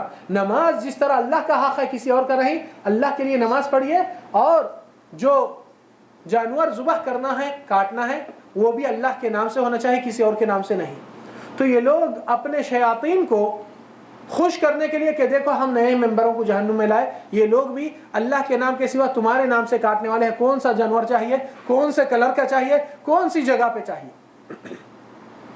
اور کئی لوگ کے پاس یہ بہت غلط عادت ہو چکی ہے, اور اکثر بیشتر ہوتا ہے جب نیا گھر تعمیر کرنے کے لیے آتے ہیں نا تو کیا کرتے ہیں, سنگ بنیاد پر ہی جانور کاٹتے ہیں. اور یہ جاہلیت کا شرکی عمل ہے. کیوں یہ کاٹنے کی عادت کہاں سے آئی؟ کیا اللہ نے کہا یا رسول اللہ نے کہا؟ کوئی بھی نہیں کہے. تو پھر یہ کرنے کا مطلب کیا ہے؟ کرنے کا مطلب یہ ہے کہ اے جنات جو اس مقام پہ رہتے تھے, ہم اب یہاں پہ گھر بنانے والے ہیں, تو دیکھو اللہ تعالیٰ کو دینے کی چیز اللہ کا جتنا بڑا مقام ہے ہم آپ کو اتنا ہی مقام دے رہے ہیں, دیکھیے آپ کے لیے کاٹ رہے ہیں. یہی واقعے کو اللہ تعالیٰ سورہ جن میں ذکر کیے کہ جاہلیت کے عرب لوگ جب قافلہ تجارت کی جاتی تھی اور آتی تھی, جدھر بھی وہ لوگ کا قیام ہوتا تھا رات کے وقت, تو وہاں پر ایک منادی پکارتا ہے. قافلے کا آدمی ذمہ دار کہتا ہے ہم یہاں کے وادی کے سردار سے پناہ چاہتے ہیں, اس کے آدمیوں سے تکلیف نہ پہنچے. وَأَنَّهُ كَانَ رِجَالٌ مِّنَ الْإِنسِ يَعُوذُونَ بِرِجَالٍ مِّنَ الْجِنِّ فَزَادُوهُمْ رَهَقًا. تو لوگ تکلیف دینے میں اور زیادہ اضافہ کر چکے. تو یہاں پر یہی چیز ہے جو گھر پہ ایسی چیز سے شروع ہوتی ہے, وہ گھر میں پریشانیاں, تکلیف اور مختلف چیزیں, کیونکہ گھر کا بنیادی اللہ کے نام سے نہیں کسی اور کے نام سے ہو چکا ہے. تو یہ کئیوں چیزیں جو زندگی میں ہوتے ہیں لوگ غور نہیں کرتے, مگر وہ جاہلیت کا عمل, شیطانی عمل, اور یہ جادوگروں کا ایک راستہ عام کرنے کے لیے وہ لوگ کوشش کرتے ہیں. پھر جادوگروں کی پہچان میں یہ بھی ہے کہ انسان کو اللہ تعالیٰ کی عبادت اور قرآن کی طرف نہیں, مختلف وظیفے لکھ کے دیتا ہے لاکھوں کروڑوں بار, جس کا کوئی سند نہیں, نہ قرآن سے نہ سنت سے. کتنے جیسے کتابیں پھیل چکے ہیں کئیوں گھروں میں, کبھی درود ناریہ, کبھی درود تاج, کبھی گنج عارج, کبھی کیا کیا سے نامہ آتے ہیں, پتہ نہیں اس کا سورس کہاں ہے. پرنٹنگ پریس والوں کو بھی پوچھیں گے, بولیں گے ہمارے سینئر اب چھاپتے تھے, ہم کو کیا معلوم. حقیقت ہے, مگر گھر میں رائج ہو چکا ہے یہ مسئلہ, اور سمجھتے ہیں کہ اس کی اتنی بڑی فضیلت ہے کہ قرآن کی بھی اتنی فضیلت نہیں جانتے. تو ایسی چیزیں پھیلنے سے کافی شیاطین اس کا فائدہ اٹھاتے ہیں, کیونکہ ہر نافرمانی انسان کے لیے اللہ کی طرف سے سزا آنے والی ہے جب تک کہ اس سے توبہ نہ کرے. پھر بعض جادوگر لوگ کو کہتے ہیں ٹھیک ہے بھائی آپ کا مسئلہ اتنا بڑا ہے, مگر آپ ایک 7 دن تک یا 11 دن تک یا 40 دن تک آپ پانی سے پرہیز کیجیے. کیا مطلب؟ پانی مت نہیں ہے, پانی کو ہاتھ مت لگائیے, یعنی وضو نماز وہیں سے ختم. تو ایسا کون سا علاج ہے جو اللہ تعالیٰ کی رحمت سے باہر پھینکنے والا؟ تو یہاں پر ان کے علامات میں سے بھی یہ ہے کہ انسان کو اللہ سے تعلق توڑنے کے لیے یہ تعویذ ہے, یہ چیز ہے, اس کو گلے میں باندھو, کمر میں باندھو, پرس میں رکھو. آج کل پرس میں چھپا رہے ہیں, باہر سے دیکھے تو کوئی بول دیتا بھائی یہ غلط ہے, تو پرس میں رکھو, گاڑی میں رکھو, تکیے کے نیچے رکھو. اس چیز سے آپ کی حفاظت ہوتی, آپ کا نقصان بچ جائے, آپ نقصان سے بچ سکتے. تو یہ صرف جو دل کا تعلق اللہ سے ہٹ کر کسی اور چیز پہ آ جائے, وہیں پر انسان ختم ہو جاتا ہے. اللہ سبحانہ وتعالیٰ کے نبی صلی اللہ علیہ وسلم فرمائے من تعلق تمیمة وودعة فلا ودع اللہ له. جو شخص کسی تعویذ یا ایسی چیز پہ بھروسہ کرے, اللہ تعالیٰ اس کا کام نہ کرے اور اس کا تعلق اسے چھوڑ دیں تو پھر اللہ تعالیٰ کا تعلق آپ سے چھٹ گیا تو آپ کو کون پناہ دینے والا ہے؟ چلیں، اور ان کے علامات میں سے بھی یہ ہے کہ جب کوئی چیز پڑھتے ہیں تو اگر سننے والا سنا تو ڈاؤٹ میں رہتا ہے کہ بھئی یہ کیا پڑھ رہے ہیں، آخر لوگ کو سمجھان رہے ہیں کہ ہم قرآن پڑھ رہے ہیں، مگر کچھ آہستہ آہستہ کچھ تمتمات اور کچھ طلسمات ایسے ہی چلتے رہتی ہے اور لوگ سمجھتے ہیں یہ عربی پڑھ رہے ہیں، قرآن پڑھ رہے ہیں، جبکہ وہ شرکیات، عزائم اور طلسمات رہتی ہے۔ پھر لوگ کو یہ بھی کہا جاتا ہے کہ بھائی یہ چیز لے کر آپ ایسی رات میں، چاند کی ایسی تاریخ میں، ایسی جگہ پر یہ انڈے کو، یہ بکرے کو یا یہ چیز کو یہ جگہ پر متعین کرتے ہیں جگہ، اور اکثر ایسے جگہیں رہتے جو خالی جگہیں، ویران جگہیں، کبھی قبرستان، کبھی ایسے جگہوں پہ وہاں پر جا کر دینے کے لیے۔ کیوں؟ کیونکہ یہ کنفرم کرنا چاہتا ہے شیاطین کے سرکش کو کہ دیکھو ہمارے ممبر آپ کے یہاں آ کر آپ کے پاس اپلیکیشن دے رہے، میرا گڈ ویل بنائیے اور مجھے زیادہ ممبر کو چاہیے۔ تو یہاں سے یہ لوگ کا مسئلہ وہ ہوتا ہے۔ پھر کبھی ایسے بھی چیزیں بعض جادوگر استعمال کرتے ہیں کہ مریض کو کہہ دیتے ہیں کہ یہ پیپر ہے یا یہ فلان ہے، اس کو روز جلا کر اس کا دھواں لیجئے، اس میں کیا لکھا ہوا رہتا ہے۔ کئی ایسی چیزوں کو ہم نے کھول کر دیکھا، ابلیس، نمرود، حامان، فرعون، قارون، جو اللہ کے سرکش بغاوت کرنے والے، ان کا ساتھ دے کر آپ کا نام بھی جڑا دیتے ہیں ان کے ساتھ، پھر آپ اس کا دھواں لیجئے روز۔ کیوں؟ کہ اللہ کی بغاوت میں بھی جانا چاہ رہا ہوں، اور سمجھتے ہیں یہ علاج ہے۔ اللہ سے ٹکر دلا رہے ہیں، آپ کو کہیں کے بھی نہیں رکھیں گے، نہ دنیا کے نہ آخرت کے، اور وہی چیز کو لوگ پڑھ کے بھی کھول کر نہیں دیکھتے ہیں۔ تعجب کی بات ہے۔ اور بعض لوگ یہ کہتے ہیں نہیں بھائی یہ تعویذ قرآن کی ہے، تو ہم کہتے ہیں کہ اگر قرآن کی بھی رہے تو کیا اللہ کے نبی صلی اللہ علیہ وسلم کسی کو باندھ کر دیے یا کسی کو کہے؟ نہیں۔ تو پھر نبی صلی اللہ علیہ وسلم کر سکتے تھے یا نہیں کر سکتے تھے؟ کر سکتے تھے۔ کیوں نہیں کیے؟ کیونکہ نبی امت کو حکم دینا چاہ رہے ہیں کہ نہیں کرنا چاہیے۔ حسن اور حسین نبی صلی اللہ علیہ وسلم کے دو چھوٹے نواسے تھے، جس کو آپ صلی اللہ علیہ وسلم بہت زیادہ چاہتے، مگر نبی صلی اللہ علیہ وسلم کبھی نہیں کہے کہ آج میں جہاد کو جا رہا ہوں، آتا ہوں کہ نہیں آتا ہوں کہ واپس ان لوگ کو کچھ پہنا دیجیے، باندھ دیجیے۔ نہیں، نبی صلی اللہ علیہ وسلم ہمیشہ پڑھ کے پھونکنے کی عادت رکھتے تھے صلی اللہ علیہ وسلم، بچوں کے لیے بھی۔ پھر بعض جادوگروں میں یہ بہت بری عادت ہے، ایسے کافی وکٹمز جو یہاں وہاں کے دھکے کھا کر آئے ہمارے پاس، یہ بتائے کہ ہم جاتے ہی کبھی ایسا بتا دیتے ہیں گھر کے حالات کہ ہم سمجھنا یہ یقین یہ پورا جانتا ہے، اور پھر ہم کو کہہ دیتا ہے آخری مومنٹ میں نہیں بھائی آپ کا کیس بہت بڑا ڈینجر ہے، یہ ہم اس سے مقابلہ نہیں لے سکتے، جان کا دھوکہ ہو سکتا ہے۔ وہ کہتا ہے یہ تاکہ اپنا ویلیو ڈیمانڈ بڑھائے، تو لوگ پریشان ہو کر سمجھے اب کس کی جان جاتی کی، آپ کیا چاہ رہے ہیں صاحب، آپ ہی لیجئے نا یہ ہمارا کیس پلیز، جیسا کہ ان کے ہاتھ میں کچھ ہے۔ تو وہ اپنا ڈیمانڈ بڑھانے کے لیے پیشنٹ کی ہمت افزائی کے بجائے اس کی مایوسی اور اس کو وہیں مار ڈالتا ہے خوف سے، جبکہ موت و حیات کس کے ہاتھ میں؟ اللہ سبحانہ تعالیٰ کے ہاتھ میں۔ تو ایسے دعوے کر کر سامنے والوں کو اس طریقے سے جہالت کا فائدہ اور ایمان سے بے ایمان اور اللہ سے بالکل مخالف کرنے کے راستے پہ ڈھکل دیتے ہیں اور جہنم کے حوالے بنا دیتے ہیں، اور ہمت افزائی نہیں مایوسی زیادہ ڈالتے ہیں۔ جبکہ رسول اللہ صلی اللہ علیہ وسلم کسی مریض کسی کے پاس جائے تو ہمت افزائی اور مزاج پرسی میں آپ صلی اللہ علیہ وسلم شفا کا تفاعل دکھاتے تھے صلی اللہ علیہ وسلم۔ پھر گارنٹیاں دینا، آج کل اخباروں میں بھی دیکھ سکتے ہیں بعض کہ 10 منٹ میں فرق محسوس کیجئے، 5 منٹ میں فرق دیکھیے، ایک فون کر کے آپ دیکھیے، اگر آپ کو وہ نہیں ہوا تو پیسے واپس۔ مگر ایمان واپس کہاں سے ہوتا؟ پیسے گئے تو گئے، ہم کو غم نہیں ہے، مگر ایمان جانے کے بعد کیا باقی ہے؟ اللہ سبحانہ تعالیٰ کیوں فرماتے ہیں وَالْفِتْنَةُ أَشَدُّ مِنَ الْقَتْلِ وَالْفِتْنَةُ أَكْبَرُ مِنَ الْقَتْلِ۔ انسان کی جان لینے سے زیادہ بری چیز کہ اس کو ایمان سے ہٹایا جائے، اور اس کے قتل کرنے سے بڑا معاملہ اس کو ایمان سے ہٹایا جائے۔ کیوں؟ کیونکہ اگر جان لی جائے آپ کی تو کم سے کم دنیا ہی جائیں گی اور جانے والی چیز ہے، مگر آخرت تو رہتی ہے۔ مگر جب ایمان چلا جائے تو نہ دنیا باقی ہے، نہ تو آخرت میں کوئی ٹھکانہ، نہ بچاؤ آپ کا رہتا ہے۔ اور یہ چیزیں اس طریقے سے ان کے حالات میں کچھ صفات یہ ہم نے مختصر کر کے ذکر کرے، اور اس میں اور بھی چیز ہے جو انسان ایمان والا ہوتا ہے۔ علاج کی طرف ہم جائیں گے۔ اور علاج سے پہلے کچھ حالات بتائیں گے جس میں بعض لوگ ڈاؤٹ میں وسوسوں میں سوچتے ہیں کہ ہم کو کچھ ہو گیا ہے. بھائی اگر جادو بڑی سے بڑی بھی ہو جائے، آپ اللہ کے اوپر بھروسہ کرنے والے ہیں اور اللہ سے شرک نہیں کرنے والے، تو ہر مشکل کا آسان کرنے والا وہی پروردگار ہے. اسی کے اوپر توکل کرنا اور اسی کے اوپر بھروسہ رکھنا، وہی ایمان کا سب سے بڑا کامیاب راستہ ہے ہر مشکلات کے سامنے، صرف جادو کے نہیں. یہاں پر اللہ سبحانہ وتعالی یہ علامات میں سے پہلے علامات ذکر کریں گے کہ انسان کو اللہ کی نماز، روزے، قرآن سے غفلت ہو جاتی ہے. یعنی چاہتا ہے کچھ پڑھوں میں زیادہ تہجد میں، قرآن میں، مگر ایسی غفلت ہو جاتی ہے کہ پڑھنے کے لیے بیٹھتا ہے سستی نڈھالی اور ایک دم سو جاتا ہے یا غافل ہو جاتا ہے، یا کچھ مشغلے ایسے یاد آتے ہیں اسی وقت، نہیں یہ کر کے کروں گا، اسی طرح فرض بھی ضائع، سنتیں بھی غفلت میں، اس طرح کہ اللہ سے بالکل دور اور غافل ہو جاتا ہے. یہ سب سے اہم علامت ہے.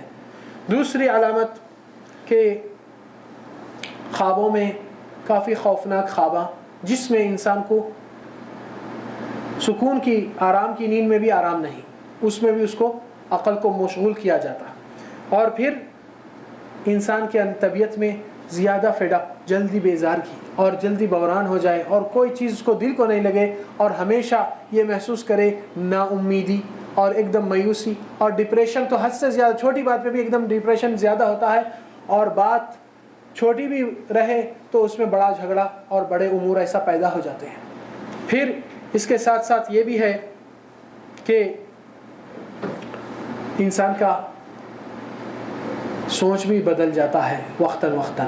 کیسا کہ جس چیز کو اللہ کے اوپر توکل کرتا تھا اس میں کہتا ہے نہیں بھائی ایسا کر لینا، یہ دوا لے لینا، مائنڈ اللہ کی طرف آتا ہی نہیں، صرف دنیا کے اسباب پہ چلا جاتا ہے، مسبب الاسباب کو بھول بیٹھتا ہے. اور بعض لوگ کو سر کا درد بہت زیادہ ہوتا ہے، صرف سر کا درد کافی نہیں، یہ چیزیں اس کے ساتھ اگر ہے تو جب کہہ سکتے کوئی سر کا درد انسان کو تکلیف سے بھی ہوتا ہے، سردی سے بھی ہوتا ہے، زیادہ محنت کرنے سے بھی تھکن، یہ تو نارمل ہے. اس لیے علاج میں بھی ہم یہ نہیں کہتے کہ آؤ آپ کو یہ ہے تو ایسا ہو چکا ہے، نہیں، پہلے آپ اپنا میڈیکل چیک اپ کرائیے. ہو سکتا کچھ فالٹ موجود ہے جو دکھ کے آ جائے. بے شک قرآن میں شفا ہے، جسمانی بیماری رہو یا روحانی رہو، اللہ کے کلام میں شفا ہے اور اس میں کوئی شک نہیں. پھر انسان کے اندر کچھ ایسے امور حاصل ہوتے ہیں کہ کوئی چیز پہ ٹھہراؤ نہیں، کبھی کچھ کرنا چاہتا ہے، کبھی بھول جاتا ہے، اور کبھی اہم شدید بھول اتنی آ جاتی ہے کہ اہم چیزیں اس کی زندگی سے وہ ہو جاتے ہیں. اور بعض لوگ اپنے کچھ کام بنتے بنتے اس کو اپنے ہاتھوں سے بگاڑ لیتے ہیں. تیزی اور جلد بازی اور غصہ بہت جلدی آ جاتا ہے طبیعت میں حد سے زیادہ. اور اس کے ساتھ ساتھ ایسے اگر امور ہوتے ہیں تو بعض لوگ کو کافی پریشانی محسوس ہوتی ہے کہ ان کی زندگی میں جہاں پر ان کو تھوڑا سا صبر کرنے میں کامیابی ملنے والی تھی، بے صبری سے اس نے ہر چیز کو کھو کر بیٹھ چکا ہے. تو ایسے علامات سمٹمز ہوتے ہیں. اور سحر کے بہت سے اقسام ہیں، ہر قسم کے لیے تقریباً 40 کے قریب جادو کے قسمیں ہیں، جس میں سے ایک جادو جو شوہر بیوی کے درمیان جدائی ڈالتی ہے، ایک جادو انسان کو بیماری پہ ڈال دیتی ہے، ایک بیماری جاتی ہے تو دوسری آتی ہے، ختم نہیں ہوتی. جبکہ میڈیکل چیک اپوں میں کوئی چیز ظاہر نہیں ہوتی، سب نارمل رہتا ہے مگر تکلیف رہتی ہے انسان کو. کوئی ایک بیماری انسان کو عقل کو مفلوج کر دیتی ہے، ایک بیماری انسان کو وسوسے اور خیالات میں زیادہ الجھا دیتی ہے، ایک بیماری انسان کو اللہ تعالیٰ کے حکم سے اولاد میں رکاوٹ ڈال سکتی ہے، اور ایک بیماری ایسی بھی ہے سحر میں جو انسان کو اپنی زوجہ سے استمتاع جو مباشرت ہے اس کا حق نہیں حاصل ہو سکتا ہے، اس میں بھی ربط باندھ دیا جاتا کہ محسوس کرتا ہے وہ کمزوری ہے مگر وہ کمزوری نہیں ہوتی، اس کو ربط کہا جاتا ہے. بعض بیماری سحر میں ایسے بھی ہوتے ہیں جو انسان کسی انسان کے خوابوں میں ہو جاتا ہے اور اس کو پتہ نہیں کہ اس کے سامنے منہ کیوں نہیں کھلتا ہے، ہر چیز جو کہتے ہیں اس کے پیچھے چلے جاتے ہیں اندازوں. اور یہ جادوگر اس چیز کو بہت استعمال کرتے ہیں. بعض لوگ پیشنٹ نہیں رہتے مگر جیسے یہ جادوگروں کے پاس پہنچتے ہیں تو ان کے خوابوں میں کرنے کے لیے یہ لوگ ایسی چیز دے دیتے ہیں کہ زندگی بھر ان کی یعنی خدمت اور مفاد چلتے رہے. جادو میں اور بھی ایسے اقسام ہیں جو انسان کو خوابوں میں یعنی ہمیشہ محسوس ہوتا ہے کہ کوئی چیز ہو چکی ہے اور اس کو حقیقت میں فیل ہوتا ہے کہ وہ کر چکا ہے، اور تخیل میں حد سے زیادہ محسوس ہوتا ہے کہ وہ چیز ہو چکی ہے جبکہ اس سے وہ چیز نہیں کیا ہے. اور یہ سحر کے اقسام میں بھی ہے جو انسان کے کاروبار کو بھی معطل کرنے کے لیے، بعض گھروں میں سکون چین ختم کرنے کے لیے مختلف ان کے پیشے ہیں، اور ہر سحر کا فساد کے سوا اور برائی ڈالنے کے سوا کوئی اچھائی کے لیے نہیں ہوتا ہے. بعض لوگ کہتے ہیں نہیں ہم برے کے لیے نہیں کرتے ہیں، ہم اچھے کے لیے جاتے ہیں، تو جادو سے کوئی اچھائی آنے والی نہیں سوائے جہنم کی. یہ ذہن میں رکھ لیں. پھر اس کے اندر کچھ بات ہے جو لوگ علاج کے لیے اپنے آپ کو بچاؤ کرنا چاہتے ہیں. تو سب سے پہلی بچاؤ کا راستہ جو اللہ سبحانہ وتعالیٰ قرآن میں بتائے کہ ابلیس کہہ چکا ہے کہ تیرے موحدین بندوں کے اوپر میری زور طاقت ہونے والی نہیں، الا عبادک منہم المخلصین، جو خالص بندے اللہ کے سوا کسی کو نہیں مانتے، اللہ کے سوا کسی کے طرف مدد کی پکار نہیں پیش کرتے، اللہ کے سوا کسی کے اوپر توکل، یقین، بھروسہ، امید، اعتماد، اعتبار کسی کا اتنا نہیں کرتے جتنا اللہ سبحانہ تعالیٰ کا ہی پورا ان کے دل میں رہتا ہے. نمبر 2 کہ انسان اگر یہ آفت آنے سے پہلے کچھ نبی صلی اللہ علیہ وسلم کے اذکار ہیں، دعائیں ہیں صبح شام کے، حصن المسلم کی کتاب موجود ماشاءاللہ ہر زبان میں ہے یہاں پر، اس کتاب کے دعائوں کو اگر انسان پڑھ لے صبح شام سونے کے وقت، ہر حالت میں اس کی دعا رسول اللہ صلی اللہ علیہ وسلم کی اپنی زبان پہ آ جائے تو ہر وقت اللہ کی حفاظت آپ کو موجود رہتی ہے. پریکاشن یہی ہے، احتیاط کرنا. اور یہ چیز کے ساتھ انسان اللہ کی ذکر اور عبادت میں زیادہ لگنا، یہ بھی بہت بڑی طاقت ہے جو ایمان والوں کا ہتھیار ہے. اللہ کے اوپر توکل، بھروسہ، توحید، اور اس کے ساتھ ساتھ کہ اللہ کی کثرت ذکر جو شیاطین کو دور کرتی ہے اور انسان کو غفلت سے بچاتی ہے. پھر اس کے علاوہ مختلف قرآن کے آیات موجود ہے قرآن میں، اور انسان سچے دل سے اللہ کو مانتے ہوئے اگر خود پڑھ لے تو خود کا مسئلہ آپ سے حل ہو سکتا ہے. کیوں؟ لوگ زیادہ آج فلان آدمی کرنے جانا ہے، فلان شیخ کرنے جانا ہے. بے شک کچھ کیسوں میں انسان کو بہت کافی آگے ہو چکا ہے، مسئلہ بگڑ چکا ہے کئی جادوگروں سے، کئی غلط لوگوں سے. اس بگاڑ کو ٹھیک کرنے کے لیے کسی کا رائے مشورہ ہونا وہ الگ چیز ہے، مگر اس اعتبار سے کہ نہیں وہ شیخ کر دیتے ہیں، نہیں، کوئی شیخ نہیں کر سکتا. یاد رکھیے بات، شفا صرف اور صرف اللہ تعالیٰ کے ہاتھ میں. آپ اپنی کوشش سچے دل سے کریں گے، اللہ تعالیٰ آپ کو بھی شفا دیں گا. کیونکہ تابعین کے زمانے میں ایک شخص آیا اور کہنے لگا ایک عالم دین اور امام کو، یا شیخ ادعو اللہ ان یفرج عنی فاننی واللہ مضطر، اے شیخ دعا کرو میرے لیے، میں بہت مجبور بے بس ہو چکا ہوں، میرے حق میں آپ دعا کریے. تو شیخ نے یہ کہا کہ آپ حقیقت میں ہے اسی کنڈیشن پہ؟ قلت بلا. تو شیخ کہنے لگے کہ آپ ہی دعا کیجئے، اللہ تعالیٰ آپ کی زیادہ سنیں گا. امن یجیب المضطر اذا دعا، کون ہے مضطر اور مجبور کی، بے بس کی دعا کون قبول کرتا ہے جب وہ پکارتا ہے اللہ تعالیٰ. تو آپ کی دعا آپ کی دل کی تنگی سے نکلتی ہے تو اللہ تعالیٰ فوراً آپ کی معاملے کو آسان کرتا ہے. کیوں؟ کیونکہ آپ کے لیے دوسرے لوگ تھوڑی دیر کے لیے ہمدردی کریں گے، مگر ایمان والوں کو بہت تکلیف ہوتی کہ کوئی ایمان والا شخص توحید سے جا کر شرک میں چلا گیا، بہت دل کو دکھ ہوتا ہے کہ جنت سے جہنم میں اتر گیا. سب سے بڑا نقصان وہ اگر الگ اکیلا ہو جائے تو ٹھیک ہے، مگر یہ پورے خاندان کو لے کر جا رہا ہے. اللہ حفاظت کرے، ایمان کی سلامت رکھے. انشاءاللہ ابھی 5 منٹ میں ہم کوشش کریں گے کہ بات کو ختم کریں تاکہ کچھ سوالات اگر ہو تو اس میں بھی زیادہ وہ کریں گے، کیونکہ ہم درس کا اصل 3 گھنٹے کا ہے اور ہم اس کو مختصر کر کے کچھ بریف دینا چاہے تاکہ کم سے کم اتنا بھی شعور ہو جائے. آپ دوسروں کو بھی آگاہ کریں گے یا CD بھی دے دیں گے. اللہ تعالیٰ آپ کو جزا خیر دے. لوگوں کو بچاؤ کا کام کیجئے تاکہ ایمان سلامت رہے اور ایسے باطل والے لوگوں کو آگے اتنا مقام نہ دلائے اور ان کو اعزاز نہ دے. ایک واقعہ رسول اللہ صلی اللہ علیہ وسلم کا غور سے دیکھیے. معاذ بن جبل رضی اللہ عنہ بلاد شام کو جاتے ہیں. بلاد شام میں دیکھ کر کہ کرسچن نصارہ لوگ اپنے بزرگان دین بڑے بڑے ہستیوں کی احترام میں سجدہ کرتے ہیں اگر سامنے سے گزرے وہ لوگ، اس حد تک ان کا احترام کیا جاتا. تو معاذ جب یہ چیز کو دیکھ کر وہاں دیکھنے کر سوچ کر آئے مدینہ کو کہ سب سے زیادہ احترام کے قابل اللہ کے نبی ہیں.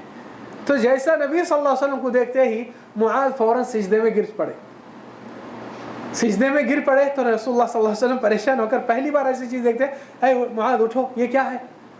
قلت یا رسول اللہ رأيت أولئك میں نے دیکھا وہ لوگ اپنے بڑے بزرگان دین ہستیوں کو اس طرح احترام کرتے ہیں، تو میں نے سوچا سب سے قابل احترام تو آپ ہیں، اس لیے میں نے کیا۔ تو نبی صلی اللہ علیہ وسلم کیا کہتے ہیں، غور سے سنیے۔ آپ صلی اللہ علیہ وسلم فرماتے ہیں، جو حدیث مشہور ہے سب کے سامنے، مگر یہ واقعے سے آئی تھی وہ حدیث، یا معاذ، اے معاذ، لو كنت آمرا احدا ان يسجد لاحد، اگر میرے پاس یہ گنجائش ہو جائے کہ میں حکم دوں کسی شخص کو کسی کے لیے سجدہ کرنے کے لیے، تو بیوی کو کہتا تھا اپنے شوہر کے لیے سجدہ کیجئے، شوہر کا اتنا بڑا مقام ہے، مگر وہ گنجائش مجھے نہیں ملتی ہے۔ مگر یہ جادوگر حضرات کیا کرتے ہیں، آپ کو بغیر قدم بوسی کے نہیں ملتے، جھک کے ہی ملنا ان سے۔ کیا بات ہے، رسول اللہ بولتے ہیں نہیں کرنا ہے، گنجائش مجھے نہیں، ان لوگ پوری گنجائش نکال لیتے، رسول کی بات کدھر، ہم کدھر۔ اور پھر نبی صلی اللہ علیہ وسلم کی بیٹھک دیکھیے، رسول اللہ صلی اللہ علیہ وسلم جس محفل میں بیٹھتے تھے، باہر سے آدمی اعرابی دیہاتی آتا دیکھتا ہے اور کہتا ہے ایکم رسول اللہ، تم میں سے کون ہے اللہ کے نبی؟ کیا مطلب کہ نبی کے پیچھے کوئی پنکھا دے کر ہاتھ پہ گدے پہ رکھ کر دباتے مالش کرتے کوئی نہیں تھے، صلی اللہ علیہ وسلم کی بیٹھک ایکویٹی برابر سے تھی۔ تو یہ معتبریاں جو آج یہ لوگ دکھاتے ہیں، اس کے باوجود بھی لوگ ان کے چال میں اور ان کے جال میں اس طرح پھنستے ہیں۔ یہی دو الفاظ کافی ہے کہ رسول اللہ کی بات کو توڑا جا رہا ہے اتنی آسانی سے، جو نبی کو گنجائش نہیں، یہ لوگ اپنے لیے گنجائش نکالتے ہیں۔ تعجب کی بات ہے، اللہ رحم فرمائے۔ تو اس میں صبح شام کے دعائیں جو ہے وہ پریکوشن ہے، احتیاط، اور انسان کا توحید سب سے پہلے، ہر چیز میں انسان کی وحدانیت اور توحید کا مدعا یہ سب سے بڑا اہم مسئلہ ہے ہر معاملے میں۔ اور اللہ تعالیٰ کے اوپر جب تک آپ کا یقین اور توکل ہے، بے شک اللہ تعالیٰ آپ کو رسوائی سے بچا کے رکھے، اور آپ کبھی بھی ایسے باطل کے سامنے جھکنے والے نہیں۔ حق کبھی بھی باطل کے سامنے نہیں جھکا، یاد رکھیں، ہمیشہ باطل حق کے سامنے ٹوٹتے رہا۔ اور یہ اللہ تعالیٰ کی کتاب ہے، پڑھیے جتنے بھی واقعات، کیسے امتوں کو اللہ تعالیٰ کیسا تباہی کیا، اور باطل ہمیشہ باطل ہی رہا۔ حق مینورٹی رہتا ہے مگر بلند رہتا ہے اور باقی رہتا ہے، باطل کثرت میں رہتا ہے مگر تباہ ہو کر اللہ تعالیٰ ان کو عبرت بناتا ہے۔ تو اور اس کے ساتھ ساتھ سورہ بقرہ کی اہمیت اللہ کے نبی صلی اللہ علیہ وسلم نے اس کے بارے میں بیان فرمائے، آیت الکرسی، فلق ناس اور دیگر ادعیہ جو اس کتاب میں بھی موجود ہے، آپ کو وہ کتاب ملنا کافی ہے انشاءاللہ۔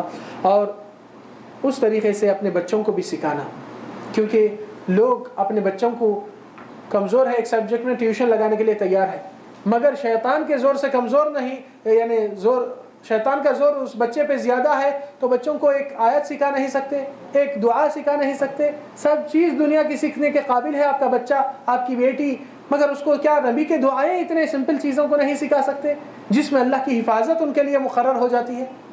تو اس چیز کا خیال کیا جائے اور اہمیت دے۔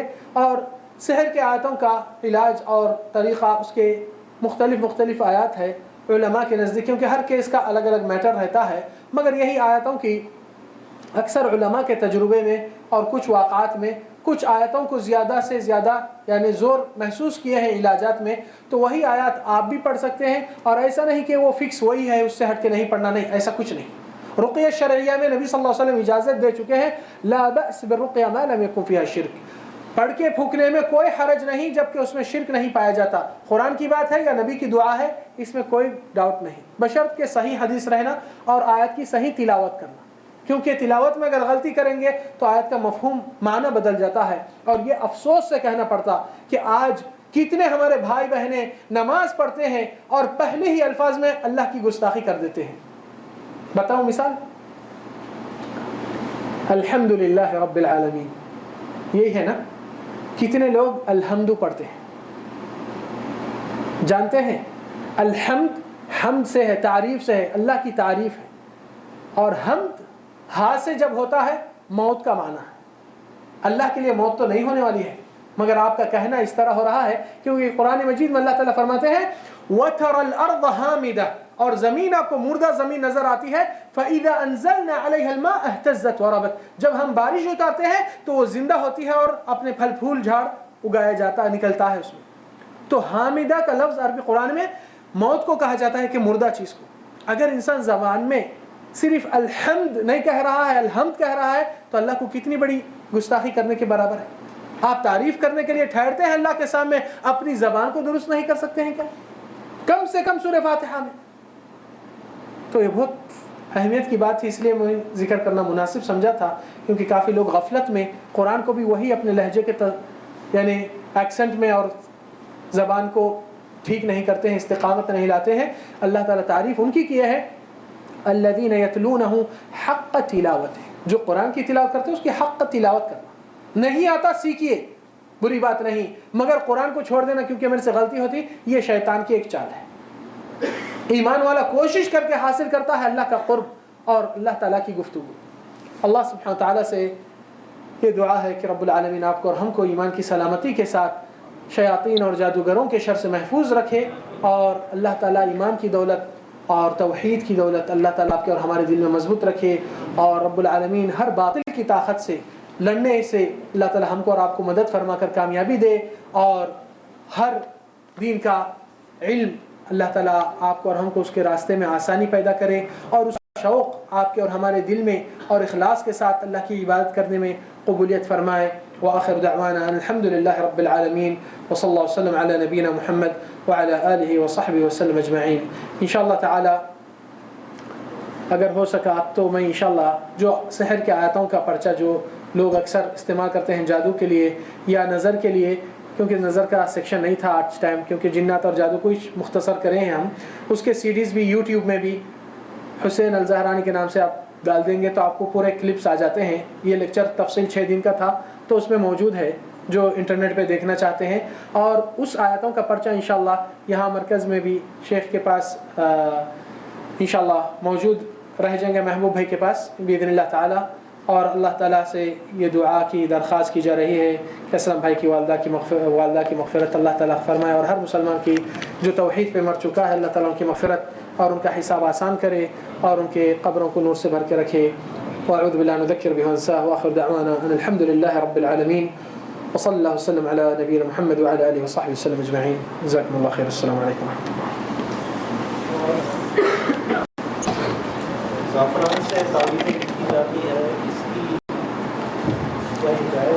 ٹھیک ہے انشاءاللہ، سوالات ابھی وہ کر لیں گے شیخ، کچھ بولنا چاہ رہے ہیں؟ وقت ہے شیخ صاحب، آپ پوچھیں بتائیں گے۔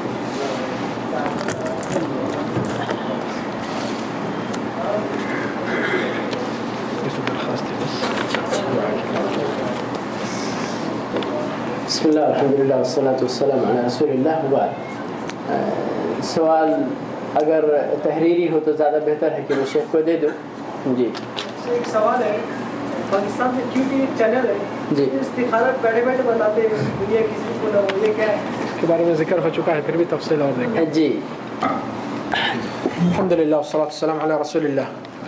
ابھی درس میں میرے خیال سے اس کا تذکرہ بھی ہو چکا ہے۔ استخارہ کا نام دیا جاتا مگر نجومیت اور کہانت کا کام کیا جاتا۔ نجومیت اور کہانت کفر ہے۔ رسول اللہ صلی اللہ علیہ وسلم فرمائے من اتی کاہنا وعرافا، نجومیت اور کہانت کرنے والے کے ستاروں سے نام کو، والدہ کے نام کو کچھ حسابات ہندسے لگا کر اس کو جڑا کے توڑا کے پھر یہ خبر دیتے ہیں ایسا ہونے والا ہے، آپ کے پاس ایسا ہے، یہ نجومیت اور کہانت ہے۔ اور رسول اللہ صلی اللہ علیہ وسلم فرمائے کوئی بھی شخص کسی کہانت کرنے والے کے پاس صرف جائے، ابھی اس کی بات ماننا نہیں مانا وہ بات کی بات ہے، صرف جانا ایسوں کے پاس، گویا کہ اس نے مجھ پر جو چیز نازل ہوئی اس سے کافر ہو چکا ہے، نبی کا فتویٰ ہے یعنی قرآن سے۔ اور دوسری روایت میں آتا ہے لم تقبل له صلاة 40، 40 دن کی نماز ایسوں کی قبول ہی نہیں ہو سکتی۔ تو وہ کام جو ہوتا ہے ایک جگہ سے ٹیلی کاسٹ ہوتا ہے اور ایک جگہ سے آپ بیٹھے رہتے ہیں اور آپ ایک جگہ پہ آپ ہے، آپ کو آپ کے گھر کی خبر ماں کے نام سے، ان کے نام سے شیاطین کو بھیج کر وہ موکل نہیں شیطان، اس سے خبر چوری کر کے آپ کے گھر کے حالات بتاتے ہیں، جبکہ رسول اللہ صلی اللہ علیہ وسلم کو خندق میں فاصلہ 100-200 میٹر کا نہیں 500 میٹر کا، آپ کو وہاں کیا ہو رہا ہے پتہ نہیں۔ رسول اللہ صلی اللہ علیہ وسلم کو اللہ تعالیٰ قرآن مجید میں سورہ زمر میں کھول کر دیکھیے، اللہ سبحانہ وتعالیٰ کہتے ہیں اے محمد صلی اللہ علیہ وسلم آپ اپنی مرضی سے انکا لا تسمع الموتى، مردوں کو آپ اپنی آواز اپنی مرضی سے نہیں پہنچا سکتے ہیں۔ ارے مردوں کو پہنچانے کی تو دور کی بات ہے محمد صلی اللہ علیہ وسلم آپ کے لیے، آپ کے سامنے زندہ آدمی مگر بہرا ہے، اگر چلا جا رہا ہے آپ کتنا بھی چلا لیجئے وہ پلٹ کے نہیں آئے گا۔ ولا تسمع الصم اذا ولوا مدبرين وما انت بهاد العمي عن ضلالتهم، اے محمد صلی اللہ علیہ وسلم اگر کوئی آدمی اندھا ہے اس کو آپ گائیڈ نہیں کر سکتے ہیں کہ ایسا یہ اس طرح، یہ آپ کو پتہ ہی نہیں آپ کے پیچھے کیا ہو رہا ہے۔ اگر نبی کو اتنا علم نہیں اور یہ لوگ اپنے ٹیلی کاسٹ کرنے کے پلیس سے لندن سے یا پاکستان سے یا وہاں سے جا کر آپ کے گھر کی خبر لیتے ہیں، تو کیا اللہ کے نبی سے زیادہ آتھورائزیشن ہو گئی ہے کہ نبی کو جو اتھارٹی نہیں تھی، یہ لوگ اپنے ٹیلی کاسٹ سے لوگ کو کیا کہنا چاہتے ہیں کہ اے لوگ، جس طرح اللہ کا مقام ختم کر چکے ہیں ہم، آپ بھی ہمارے ساتھ حصہ لیجیے اور یہ باتوں کے اوپر عقیدہ بنائیے، تو ایمان باللہ ختم ہو جاتا ہے۔ اللہ حفاظت کرے۔ علماء فرماتے ہیں شیخ، اس کو صرف دیکھنا ٹی وی کے ذریعے، وہ بھی کو اسی کے بعد جزاک اللہ خیر، جزاک اللہ خیر، یہ بھی ہے۔ اور حتیٰ کہ بعض اخباروں میں جو تاریخ سے انسان کی قسمت جو کہتے ہیں، یا جو پیدائشی تاریخوں سے جو مہینوں کے، اس میں اگر وہ بھی پڑھنا تک بھی، وہ چیز بھی نجومیت کو جانے کے برابر ہے، اور ایسے چینلوں کو دیکھنا بھی گویا کہ ویسے گناہ کی شبہت میں ڈال سکتی ہے آپ کو، اور وہ خطرناک چیز ہے جو ایمان کو دھکا دیتی ہے چیز، وہ ایسی چیز گھر میں چلنا ہی نہیں، بلکہ وہ کفر سے اللہ تعالیٰ سے پناہ مانگنا۔ آپ کا سوال ہے جنات کو دین کی دعوت دے سکتے؟ پہلی چیز آپ یہ پروف کرو کہ یہ جنات ہے، شیاطین وہ ہے۔ اللہ کے نبی صلی اللہ علیہ وسلم دعوت کس طرح دیے تھے؟ آپ صلی اللہ علیہ وسلم قرآن پڑھ رہے تھے نماز میں، وہ لوگ سنیں، اس کو قبول کرے اور ایمان لا چکے۔ یہاں پر دعوت تو اللہ تعالیٰ کی عام ہو چکی ہے، وہ لوگ کو ان کے اندر بھی مبلغین موجود ہیں، وہ لوگ ان کے اندر یہ ذمہ داری بھی موجود ہے۔ جو قرآن کے احکام انسانوں کو دیے گئے ادعو الی سبیل ربک، وہ لوگ کے لیے بھی ہے، کیونکہ ان کو بھی حساب کتاب ہونے والا ہے۔ تو بعض لوگ اس چیز کا دعویٰ لے لیتے ہیں کہ ہم ایسی دعوت دیے ہیں اور ہم ان کو سکھا رہے ہیں، آپ کو کیا معلوم سامنے والا آپ کے ساتھ سچائی کر رہا ہے یا دھوکہ کر رہا ہے؟ تو جس چیز میں آپ کا علم نہیں، آپ اس چیز میں اپنا رسک مت لیجیے۔ آپ کہہ دیجئے کہ بھائی آپ لوگ کے پاس بھی کچھ بزرگان دین ہو سکتے ہیں جو دین کا علم رکھتے ہیں، علماء بھی ہیں، آپ ان سے طلب کیجئے۔ میں آپ کو نہیں دیکھتا ہوں، نہ آپ کی حقیقت جانتا ہوں۔ اللہ کے نبی تو یہ کہہ چکے ہیں کہ یہ لوگ جھوٹے ہیں، اب کون سچا ہے آپ کو کیا گارنٹی ہے؟ ہمارا کام حق کی بات کہنا، بتا دینا، مگر اس چیز کو تلاش کرنے کے لیے، جیسا کہ اب آپ ایک چیز دیکھیے، ہدایت کے لیے لوگ زیادہ سمجھتے ہیں کہ ہدایت کبھی ایکسیڈنٹ ہوا، کوئی انتقال ہوا جب ہدایت ملتی۔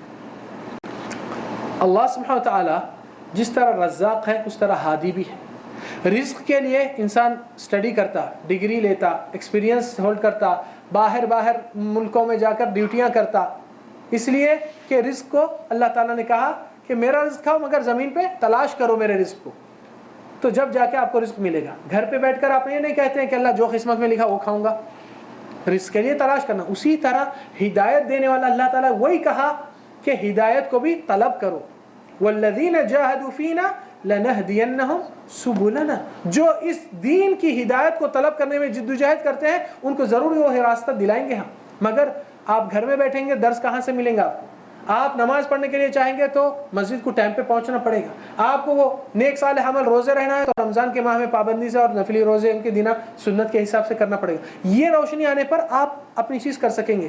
اب آپ کا کام یہ نہیں ہے کہ جنات کو تبلیغ کرنا، اللہ تعالیٰ آپ کے انسانوں میں کافی کام ناقص ہے ابھی تک، ہم اس میں نہیں کر بیٹھے، اب دوسروں کو وہاں سے کرنے کا ایک وہ یعنی حقیقت میں وہ چیز اچھی ہے کہ انسان دعا کرے اللہ جو بھی ان لوگ میں گمراہ ہے ان کو ہدایت کا آسان راستہ کر دے اور ان کو ہدایت دلانے والے ان سے ملا دے، یہ چیز دعا کر سکتے ہیں۔ مگر پرٹیکولر ایک چیز کو لے کر بیٹھنا، نہ میں اس کو دعوت دے رہا ہوں، کیا معلوم وہ باہر سے کچھ اور کہتا ہے، جبکہ اللہ کے نبی کہہ دیے جھوٹے ہوتے ہیں، تو جھوٹوں سے ڈیل کرنا بہت مشکل ہے، الا ماشاء اللہ۔ پڑھی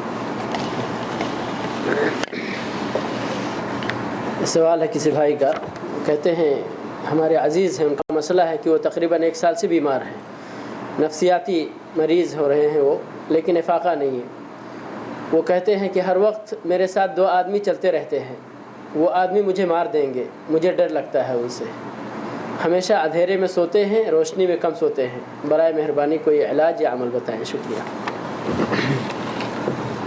الحمدللہ والصلاۃ والسلام علی رسول اللہ۔ اگر آپ کو کوئی لائبریری میں ایسی کتاب ملے جس میں لکھا ہوا ہے تیر نہ سیکھیے، تو وہ کتاب یاد کریں گے اور تیر نہ گریں گے تو ڈوب جائیں گے، کیونکہ یہ ہر کیس کا ایک انڈیویجول معاملہ رہتا ہے۔ یہ کیس صرف ایک مثال ہے کہ ایسے اذیتیں بھی ہوتے ہیں، یہ ایک پروف ہے، اور کافی لوگ اپنے مسائل اور وہ امانت رہتی ہے، کیونکہ عام منظر میں میری عادت نہیں کہ ایک کا میٹر سب کے سامنے لاؤں، ہر کوئی کی اپنی زندگی کی ایک امانت رہتی ہے۔ اور علاج میں ایک چیز بہت بڑی غلطی کرتے ہیں کافی لوگ، حتیٰ کہ اہل توحید میں سے یہ بھی نظر آتا ہے کہ جب رقیہ شرعیہ کرتے ہیں اور علاج کے لیے کرتے ہیں تو ان کے دل میں یہ نہیں رہتی ہے کہ وہ جن کو حاضر کروں اس سے گفتگو کروں. یہ جائز نہیں ہے، حرام ہے. یہ میں نے کہہ رہا ہوں، یہ شرعی اصول ہے قرآن کے اور سنت کے. کیونکہ اللہ سبحانہ وتعالیٰ قرآن مجید میں فرماتے ہیں ان الشیطان لکم عدو فاتخذوہ عدوا. شیطان آپ کا دشمن ہے تو اس کو دشمنی کا رشتہ اس سے قائم جڑا کر رکھیے. نبی صلی اللہ علیہ وسلم حدیث میں فرماتے ہیں لا تتمنوا لقاء العدو. دشمن کی ملاقات تمنا نہیں کرنا چاہیے آپ کو. اگر آمنا سامنا ہوا اتفاق سے تو صبر سے کام لیجیے. تو جو لوگ یہ نیت سے پڑھتے ہیں نہیں اس کو حاضر کر کے اس کو بلاؤں گا، وہ اس کی بات جھوٹی ہے، اس کو کیا مانتے ہیں. اور یہ حاضر کرنا لوگ کے سامنے ایک فتنہ پیدا کرنے والی بات ہے، کیونکہ وہ ٹوٹنے کے وقت یا نکلنے کے وقت یا دھوکہ دینے کے وقت آپس میں اور دوسرے فساد ان کے نام جو خاندان میں اچھے مل کے جھلتے رہتے ہیں ان کے آپس میں درار اور فساد ڈالنے کے لیے کم نہیں. کم سمجھ والے اس بات کو یقین کر لیتے ہیں، جبکہ اللہ کے نبی کہتے ہیں یہ جھوٹے ہوتے ہیں، مگر یہ علم سب کے پاس نہیں. تو بعض لوگ کے لیے ایک فتنہ اور آزمائش بن جاتی ہے. تو ہم یہ دعات کو بھی کہتے ہیں کہ جب بھی علاج کے لیے رقیہ پڑھتے ہیں یا دعا پڑھتے ہیں، رقیہ کا معنی یعنی قرآن اور سنت کے دعائیں ہیں. رقیہ شرعیہ اس کو کہتے ہیں، کیونکہ نبی صلی اللہ علیہ وسلم فرمائے العلاج فی ثلاثہ. علاج اگر کہا جا سکتا ہے تو 3 چیز میں کامیاب ہے. آپ صلی اللہ علیہ وسلم الرقیہ یعنی قرآن اور سنت کے دعائیں پڑھ کے پھونکنے سے، شربت عسل شہد میں، حبۃ سودا میں ایک روایت ہے، اور ایک روایت میں والکی. پہلے کے زمانے میں چرکا دیتے تھے کچھ لوہے سے، مگر نبی صلی اللہ علیہ وسلم فرمائے وَأَنَا أَنْهَاكُمْ، میں منع کرتا ہوں یہ چرکا دینے سے. یہ عادت بعض قبائل میں موجود ہے ابھی بھی، سوڈان میں اور مختلف جگہوں پہ بھی دیکھا جا سکتا ہے یہ چیز. تو کہنے کا مقصد یہ ہے کہ یہ چیز جو آپ کو نظر آ رہی ہے، آپ کے ساتھ وہ آ رہے ہیں، اور ایک دم دل میں ایک ایسی خوف آ جاتی ہے کہ بس اب میری جان نکلنے والی ہے، مجھ سے کچھ ہو ہی نہیں سکتا، مجھے ایک دم خوف میں رکھا جاتا. تو سوال یہ ہے، آپ کو خیال یہی ڈالے جاتا ہے کہ آپ مرنے والے ہیں، آپ باہر نکلیں گے، آپ کی موت ہونے والی ہے. اس طریقے سے بٹھایا جاتا ہے. ایسے بہت کیسز آتے ہیں. سوال یہ ہے آپ کو یہ چیز کتنے مہینوں سے ہے؟ ہو سکتا 3 4 6 مہینے یا سال، یا کتنے 2 سال سے ہو رہے ہیں؟ 1 سال سے. 1 سال سے. تو 1 سال سے آپ کو موت کا خیال دیا جا رہا، آپ ابھی تک زندہ ہے ماشاءاللہ. اگر دشمن میں اتنی طاقت ہے مارنے کی، مارنے والا پہلے وقت میں مار کے ختم کر سکتا، مگر موت وہی دے گا جس نے آپ کو پیدا کیا، دوسرے نہیں دے سکتے. اور یہ دوسری چیز کہ یہ لوگ وسوسے اور دماغ میں یہ دباؤ ڈال کر انسان کو کمزور کرنا چاہتے ہیں عقلی طرح سے، دماغی مفلوج کرنے کے لیے. اور یہ وسوسے خیالات ہمیشہ نگیٹو آتے، پوزیٹو نہیں آتے، اور یہ شیطان کی چال ہے. یہ شخص کے لیے 3 نصیحتیں ہیں. پہلی چیز، قرآن کی تلاوت ہر ہفتے میں ایک قرآن ختم کرے، ہمیشہ وضو سے رہے. کان میں اذان دینے لگا جب بھی ایسی چیز محسوس ہوتی ہے، اور یہ چیز جو ان کو محسوس ہوتی ہے ساتھ میں آتی ہے، اس سے چیلنج لے، تم لوگ کیا کر سکتے کر کے بتائیے، میں اللہ کی مدد لے کر تمہارا خاتمہ کروں گا. اس طریقے سے پکا یقین سے، اور اللہ تعالیٰ کی مدد، ہر سجدے میں اللہ سے مدد طلب کیجئے. تہجد میں کم سے کم 2 رکعت کے لیے اٹھ کر اللہ سے مدد طلب کیجئے. اور یہ شخص کو چاہیے زیادہ کہ سونے سے قبل اور ہمیشہ وضو کی حالت میں رہے، اور سونے سے قبل دعائیں اور اذکار پڑھ کے، اور اپنے آپ کو ہمیشہ سونے کے وقت کے دعائیں بہت اہمیت کے ہے، خاص طور سے سورہ فاتحہ اور آمن الرسول و آیت الکرسی اور فلق ناس. یہ نبی صلی اللہ علیہ وسلم سونے سے پہلے پڑھ کے پھونک کر فلق ناس کو جسم پہ پورا اس طریقے سے کرتے تھے. تو یہ 4-5 چیزیں اگر آپ کریں گے انشاءاللہ اللہ تعالیٰ کے حکم سے آپ کا مسئلہ آسان ہو جائے گا. اور جو قرآن آپ پڑھتے ہیں آپ خود اپنے لیے پھونک لیجئے، اور وہ پڑھنا اور سننا بھی آپ کے لیے کافی اثر انداز ہے، کیونکہ باطل حق کے سامنے نہیں ٹھہر سکتا انشاءاللہ. اللہ اعلم.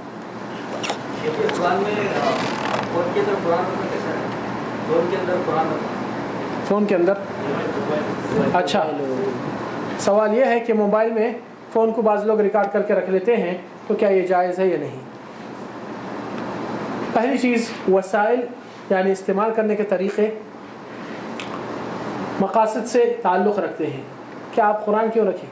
اس کی جگہ گانا بھی آتا ہے، بعض لوگ گانے رکھتے ہیں، بعض لوگ موویز بھی رکھتے ہیں، بعض لوگ اس سے زیادہ بھی رکھتے ہیں. آپ کس مقصد سے رکھیں؟ آپ کی نیت یہی ہے کہ جب بھی مجھے ٹائم ملے اللہ کے کلام سے میں جڑوں، تو آپ کی نیت کے اوپر آپ کا مسئلہ آسان ہے. اگر کوئی قرآن پوری بھر کے رکھتا ہے، ایک غلط چیز بھی نہیں اس کے موبائل میں، مگر اس کی نیت یہ ہے کہ سب لوگ میرا موبائل دیکھے کہے کہ یہ قرآن والا ہے، تو وہیں عمل ضائع ہو جاتا ہے. تو حرج نہیں ہے کہ وسائل کے استعمال کرنے میں، جیسا کہ انسان وسیع یعنی ذریعہ جو چیز استعمال کرتا ہے مباح ذریعہ ہے اور اس میں کوئی چیز غلط نہیں، اور اس کو اس طریقے سے نہیں استعمال کیا جائے کہ اپنی رنگ ٹیونز قرآن کی آیت رکھے کہ کوئی فون کرنے والا آیت کو کٹ کر کے آپ فون اٹھائے، آیت کے احترام میں نہیں۔ اور بعض لوگ اپنی رنگ ٹیونز کے فون آتے ہی بعض آیتوں کی تلاوت چلتی ہے اور اچانک اس کو کٹ کیا جاتا، قرآن کی آیتیں نہیں رکھنا چاہیے۔ اور نعت بعض لوگ کچھ ترانے جس میں میوزک بھی رہتی ہے وہ بھی جائز نہیں، چاہے اسلامک ترانہ کے نام کیوں نہ دیا جائے، مگر جب تک اس میں باجے کی آواز اور ایسی چیز ہے۔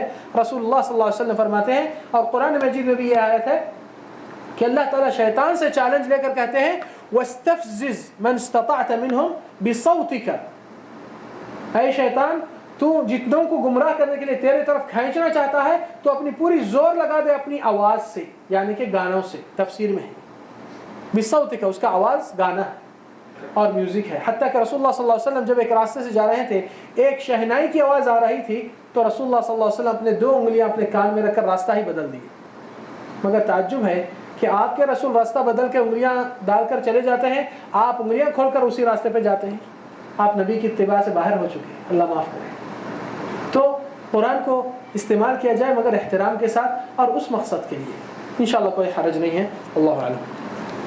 شیخ صاحب جو گھر پہ کیسٹ ڈالتے ہیں، جی، یہ جو شرعی جو رقیہ شرعی قرآن کی، صرف قرآن نہیں، کسی کا خاص اچھا، کیسٹ ملتے ہیں، ہاں، اس سے بھی فائدہ؟ دیکھیے عقیدہ اللہ کے کلام سے ہونا چاہیے اور اللہ تعالیٰ کی ذات سے، کہ اللہ کا کلام بھی اللہ کی صفت ہے۔ اور اس میں ایک بہت اہم نقطہ ہے جو زیادہ دوست اور بھائیاں غور نہیں کرتے ہیں۔ انسان جب بیمار تکلیف میں ہوتا ہے تو دواخانے کو پہنچتا ہے، ڈاکٹر سے مشورہ کرتا ہے، ڈاکٹر کچھ سمٹمز پوچھتے ہیں، کچھ ٹیسٹ لکھتے ہیں، ایگزامن کر کے آپ رپورٹ لاتے ہیں، ڈاکٹر دیکھ کر کہتا ہے اس کے لیے آپریشن کی ضرورت ہے، اس کے لیے کورس ہے، اس کے لیے اینٹی بائیوٹک ہے، اس کے لیے یہ پرہیز ہے۔ پھر آپ وہ دوا جا کر خریدتے ہیں، اس لیے نہیں خریدتے ہیں کہ وہ کوئی لذیذ اور ذائقہ اچھا ہے دوا کا، نہیں، کیونکہ آپ تکلیف سے نجات اور شفا کو پہنچنا چاہ رہے ہیں، تکلیف سے چھٹکارا پانا چاہ رہے ہیں۔ تو کتنے ذریعے لیے؟ ڈاکٹر، دواخانہ، ٹیسٹ، رپورٹ، پھر دوا، اور اس کے بعد ہو سکتا ہے یہ دوا آپ کو شفا تک پہنچ جائے اور ہو سکتا یہ دوا آپ کو شفا تک نہیں پہنچ پائے، تو پورے کے پورے ہو سکتا اور ہو سکتا نہیں۔ مگر قرآن میں اللہ تعالیٰ جو فرمایا ہے وَنُنَزِّلْ مِنَ الْقُرْآنِ مَا هُوَ، ہم قرآن میں وہ چیز نازل کر چکے ہیں جو کہ آپ کے لیے، اللہ کیوں نہیں کہا دوا ہے؟ کیونکہ دوا کبھی پہنچاتی کبھی نہیں پہنچاتی، مگر آپ کو جو ٹارگٹ ہے یہ 5 چیزوں سے شفا ہے، اللہ تعالیٰ کہہ رہے ہیں ہم قرآن میں آپ کو نازل ڈائریکٹ دے رہے ہیں، آپ کو اتنی کنتھے کی ضرورت نہیں۔ مگر یقین اور تصدیق کا دل، انشاءاللہ کل کا درس ایک یقین کے اوپر ہے جو اس کا تعلق اسی سے بھی ریلیٹڈ ہے انشاءاللہ۔ کدھر ہے شیخ؟ خبر دعویٰ سینٹر میں انشاءاللہ۔ تو وہ درس کے اندر آپ لوگ اگر یقین کو پہچانیں، آپ لوگ کو پتہ چلے گا کہ یقین کیسی چیز ہے، اس کو دل میں کیسا بٹھایا جا سکتا ہے انشاءاللہ۔ اللہ تعالیٰ اگر عمر دیا اور وہ چیز کو موقع صحیح وہ حاصل ہونے کا آپ لوگ کو بھی ٹائم ملا تو انشاءاللہ ایک بہت بڑا مادہ ہے جس کے اوپر اللہ کے اوپر یقین کرتے ہوئے اللہ کے کلام کو آزمانے کے لیے نہیں استعمال کیا جائے، یہ بات یاد رکھیں۔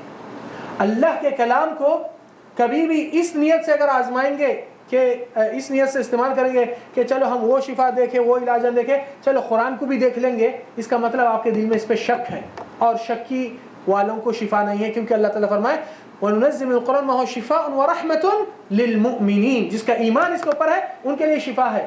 مگر یہ کوئی سوچ رہا ہے نہیں چلو یہ بھی دیکھ لیں گے، کیا مطلب؟ یعنی یہ اللہ تعالیٰ دیتے کہ نہیں دیتے کہ ہے کہ نہیں کہ اللہ کے پاس شفا، اور یہ اللہ تعالیٰ فرماتے ہیں ذَلِكَ الْكِتَابُ لَا رَيْبَ فِيهِ، کوئی شک نہیں ہے اس میں، تو یہ آزمانے کی چیز نہیں، یہ یقین کے ساتھ کرنے کی چیز ہے۔ واللہ اعلم، انشاءاللہ سارا چیز لگا سکتے ہیں۔ غیر مسلم کا علاج کر سکتے ہیں؟ اچھا ہے، ٹھیک ہے۔ بس میرے خیال سے شیخ کو یہ آخری سوال ہے انشاءاللہ، میرا سوال کیا گیا تو اس کو انکار نہیں کرنا ہے، لیکن وقت کافی ہو گیا، 10:30 سے بھی اوپر ہو رہے ہیں، شیخ کو بھی تھکا دیا اور آپ کو بھی تھک رہے ہیں۔ میں نہیں تھکتا۔ جزاک اللہ۔ الحمدللہ والصلاۃ والسلام علی رسول اللہ۔ غیر مسلم کا علاج کیا جا سکتا قرآن سے، بے شک کیا جا سکتا، اور ہوتے ہیں ایسے کیسز، اور حدیث بھی موجود ہے صحابہ کرام کی، کچھ 3 اصحاب رسول اللہ صلی اللہ علیہ وسلم کے ایک مقام پہ گئے جہاں پر کچھ مشرکین لوگ کا وہاں پر کیمپ تھا اور وہ لوگ اس مقام پہ تھے. تو یہ لوگ نے ان سے کچھ طلب کیا کھانے کے لیے, تو لوگ نے انکار کر دیا اور کہنے لگے آپ لوگ مسلمان ہیں, ہم آپ کو کچھ نہیں دیں گے. تو ہوا یہ کہ ان کے سردار کو رات میں ایک بچھو کاٹا ہے. بچھو کاٹنے سے وہ تڑپنے تکلیف میں آ چکا ہے. تو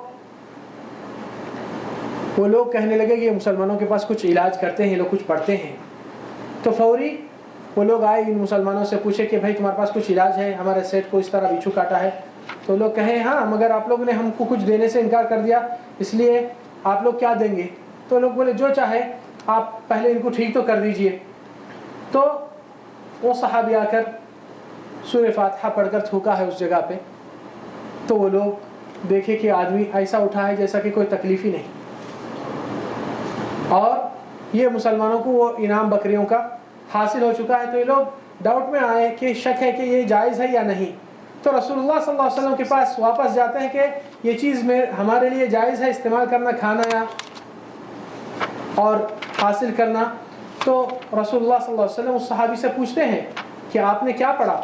تو کہتا ہے اللہ کے نبی, اللہ کی قسم صرف سورہ فاتحہ پڑھ کر پھونکا. تو نبی صلی اللہ علیہ وسلم فرماتے ہیں وما یدریک انہا رقیہ, آپ کو کیا معلوم ہے کہ یہ چیز پڑھ کے پھونکنے کی چیز ہے, جس سے حدیث ابو سعید الخدری رضی اللہ عنہ بخاری میں موجود ہے. یہ تو اس نے کہا کہ اللہ کے نبی میں نے آپ سے ہی سنا تھا کہ یہ چیز سے وہ ہوتا ہے, شافیہ ہے اس کا نام, تو میں نے وہی پڑھ کے پھونکا. تو نبی صلی اللہ علیہ وسلم فرمائے اللہ کی قسم لوگ تو باطل سے بہت کچھ کھاتے ہیں, یہ تو حق کی چیز ہے, میں نے آپ کو سکھایا تو میرا حصہ بھی اس میں آتا ہے, میں بھی لیتا ہوں صلی اللہ علیہ وسلم. تو کافر آدمی ہمارے پاس بھی علاج کے لیے آتے ہیں کافی, اور میں ان سے یہ سوال کرتا ہوں کہ آپ کے پاس آپ کے دھرم میں بہت کچھ اپنی جگہ کرنے والے ہیں, آپ وہاں کیوں نہیں گئے؟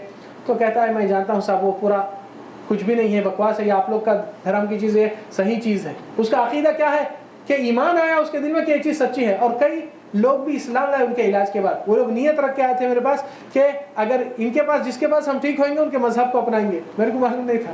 ایک خاتون جو اس کا علاج ایک 3 مہینے کے اندر اللہ تعالیٰ نے اس کو شفا دیا, وہ عقیدے سے آتی تھی اور زیادہ مسلمانوں میں ایسا نظر بھی نہیں آتی تھی کہ وہ ہندو ہے, مگر وہ خود بیٹھنے کے بعد میں جب اللہ تعالیٰ شفا دے دیا اور شہر سے اس کو بچاؤ کیا, تو اس نے آئی اور کہنے لگی میں اعلان کر رہی ہوں کہ میں اسلام لانا چاہ رہی تھی, کیونکہ میں یہ بات میرے دل میں رکھی تھی کہ جہاں پہ بھی اللہ تعالیٰ مجھے ٹھیک کر دے تو میں وہاں وہ کروں گی. مگر آج مجھ کو اللہ کے کلام سے جو دوسروں کو بھی دیکھ کر میں محسوس کری کہ اللہ کے کلام کی کچھ طاقت ہے, یہ دھرم بہت وہ ہے. پھر اسلام کے والے تھوڑی سی اسٹڈی بھی ہوئی, تو وہ لوگ جب عقیدہ رکھ لیتے ہیں کہ یہ چیز میں شفا ہے, بے شک اثر اللہ کے کلام کا ہوتا ہے.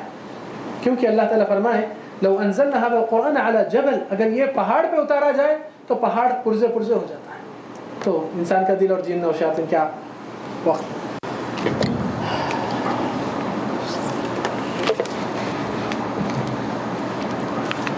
بسم الله الرحمن الرحيم الحمد لله رب العالمين والعاقبة للمتقين ولا عدوان إلا على الظالمين والصلاة والسلام على سيد الأنبياء والمرسلين وعلى آله وصحبه أجمعين.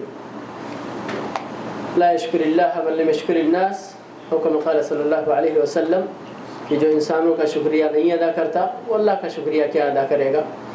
اس منطلق سے ہم شیخ کا اپنے طرف سے, اپنے ادارے کی طرف سے اور آپ سب کی طرف سے شکریہ ادا کرتے ہیں کہ شیخ اتنی دور کا سفر طے کر کے, اتنی مشقت برداشت کر کے ہمارے اور آپ کے لیے آئے, اتنے خلوص اور جذبے کے ساتھ, اور اتنی مفید باتیں اتنے بہترین اسلوب اور پیرائے میں ہم کو اس سے نوازا اور ہم تک یہ باتیں پہنچائی.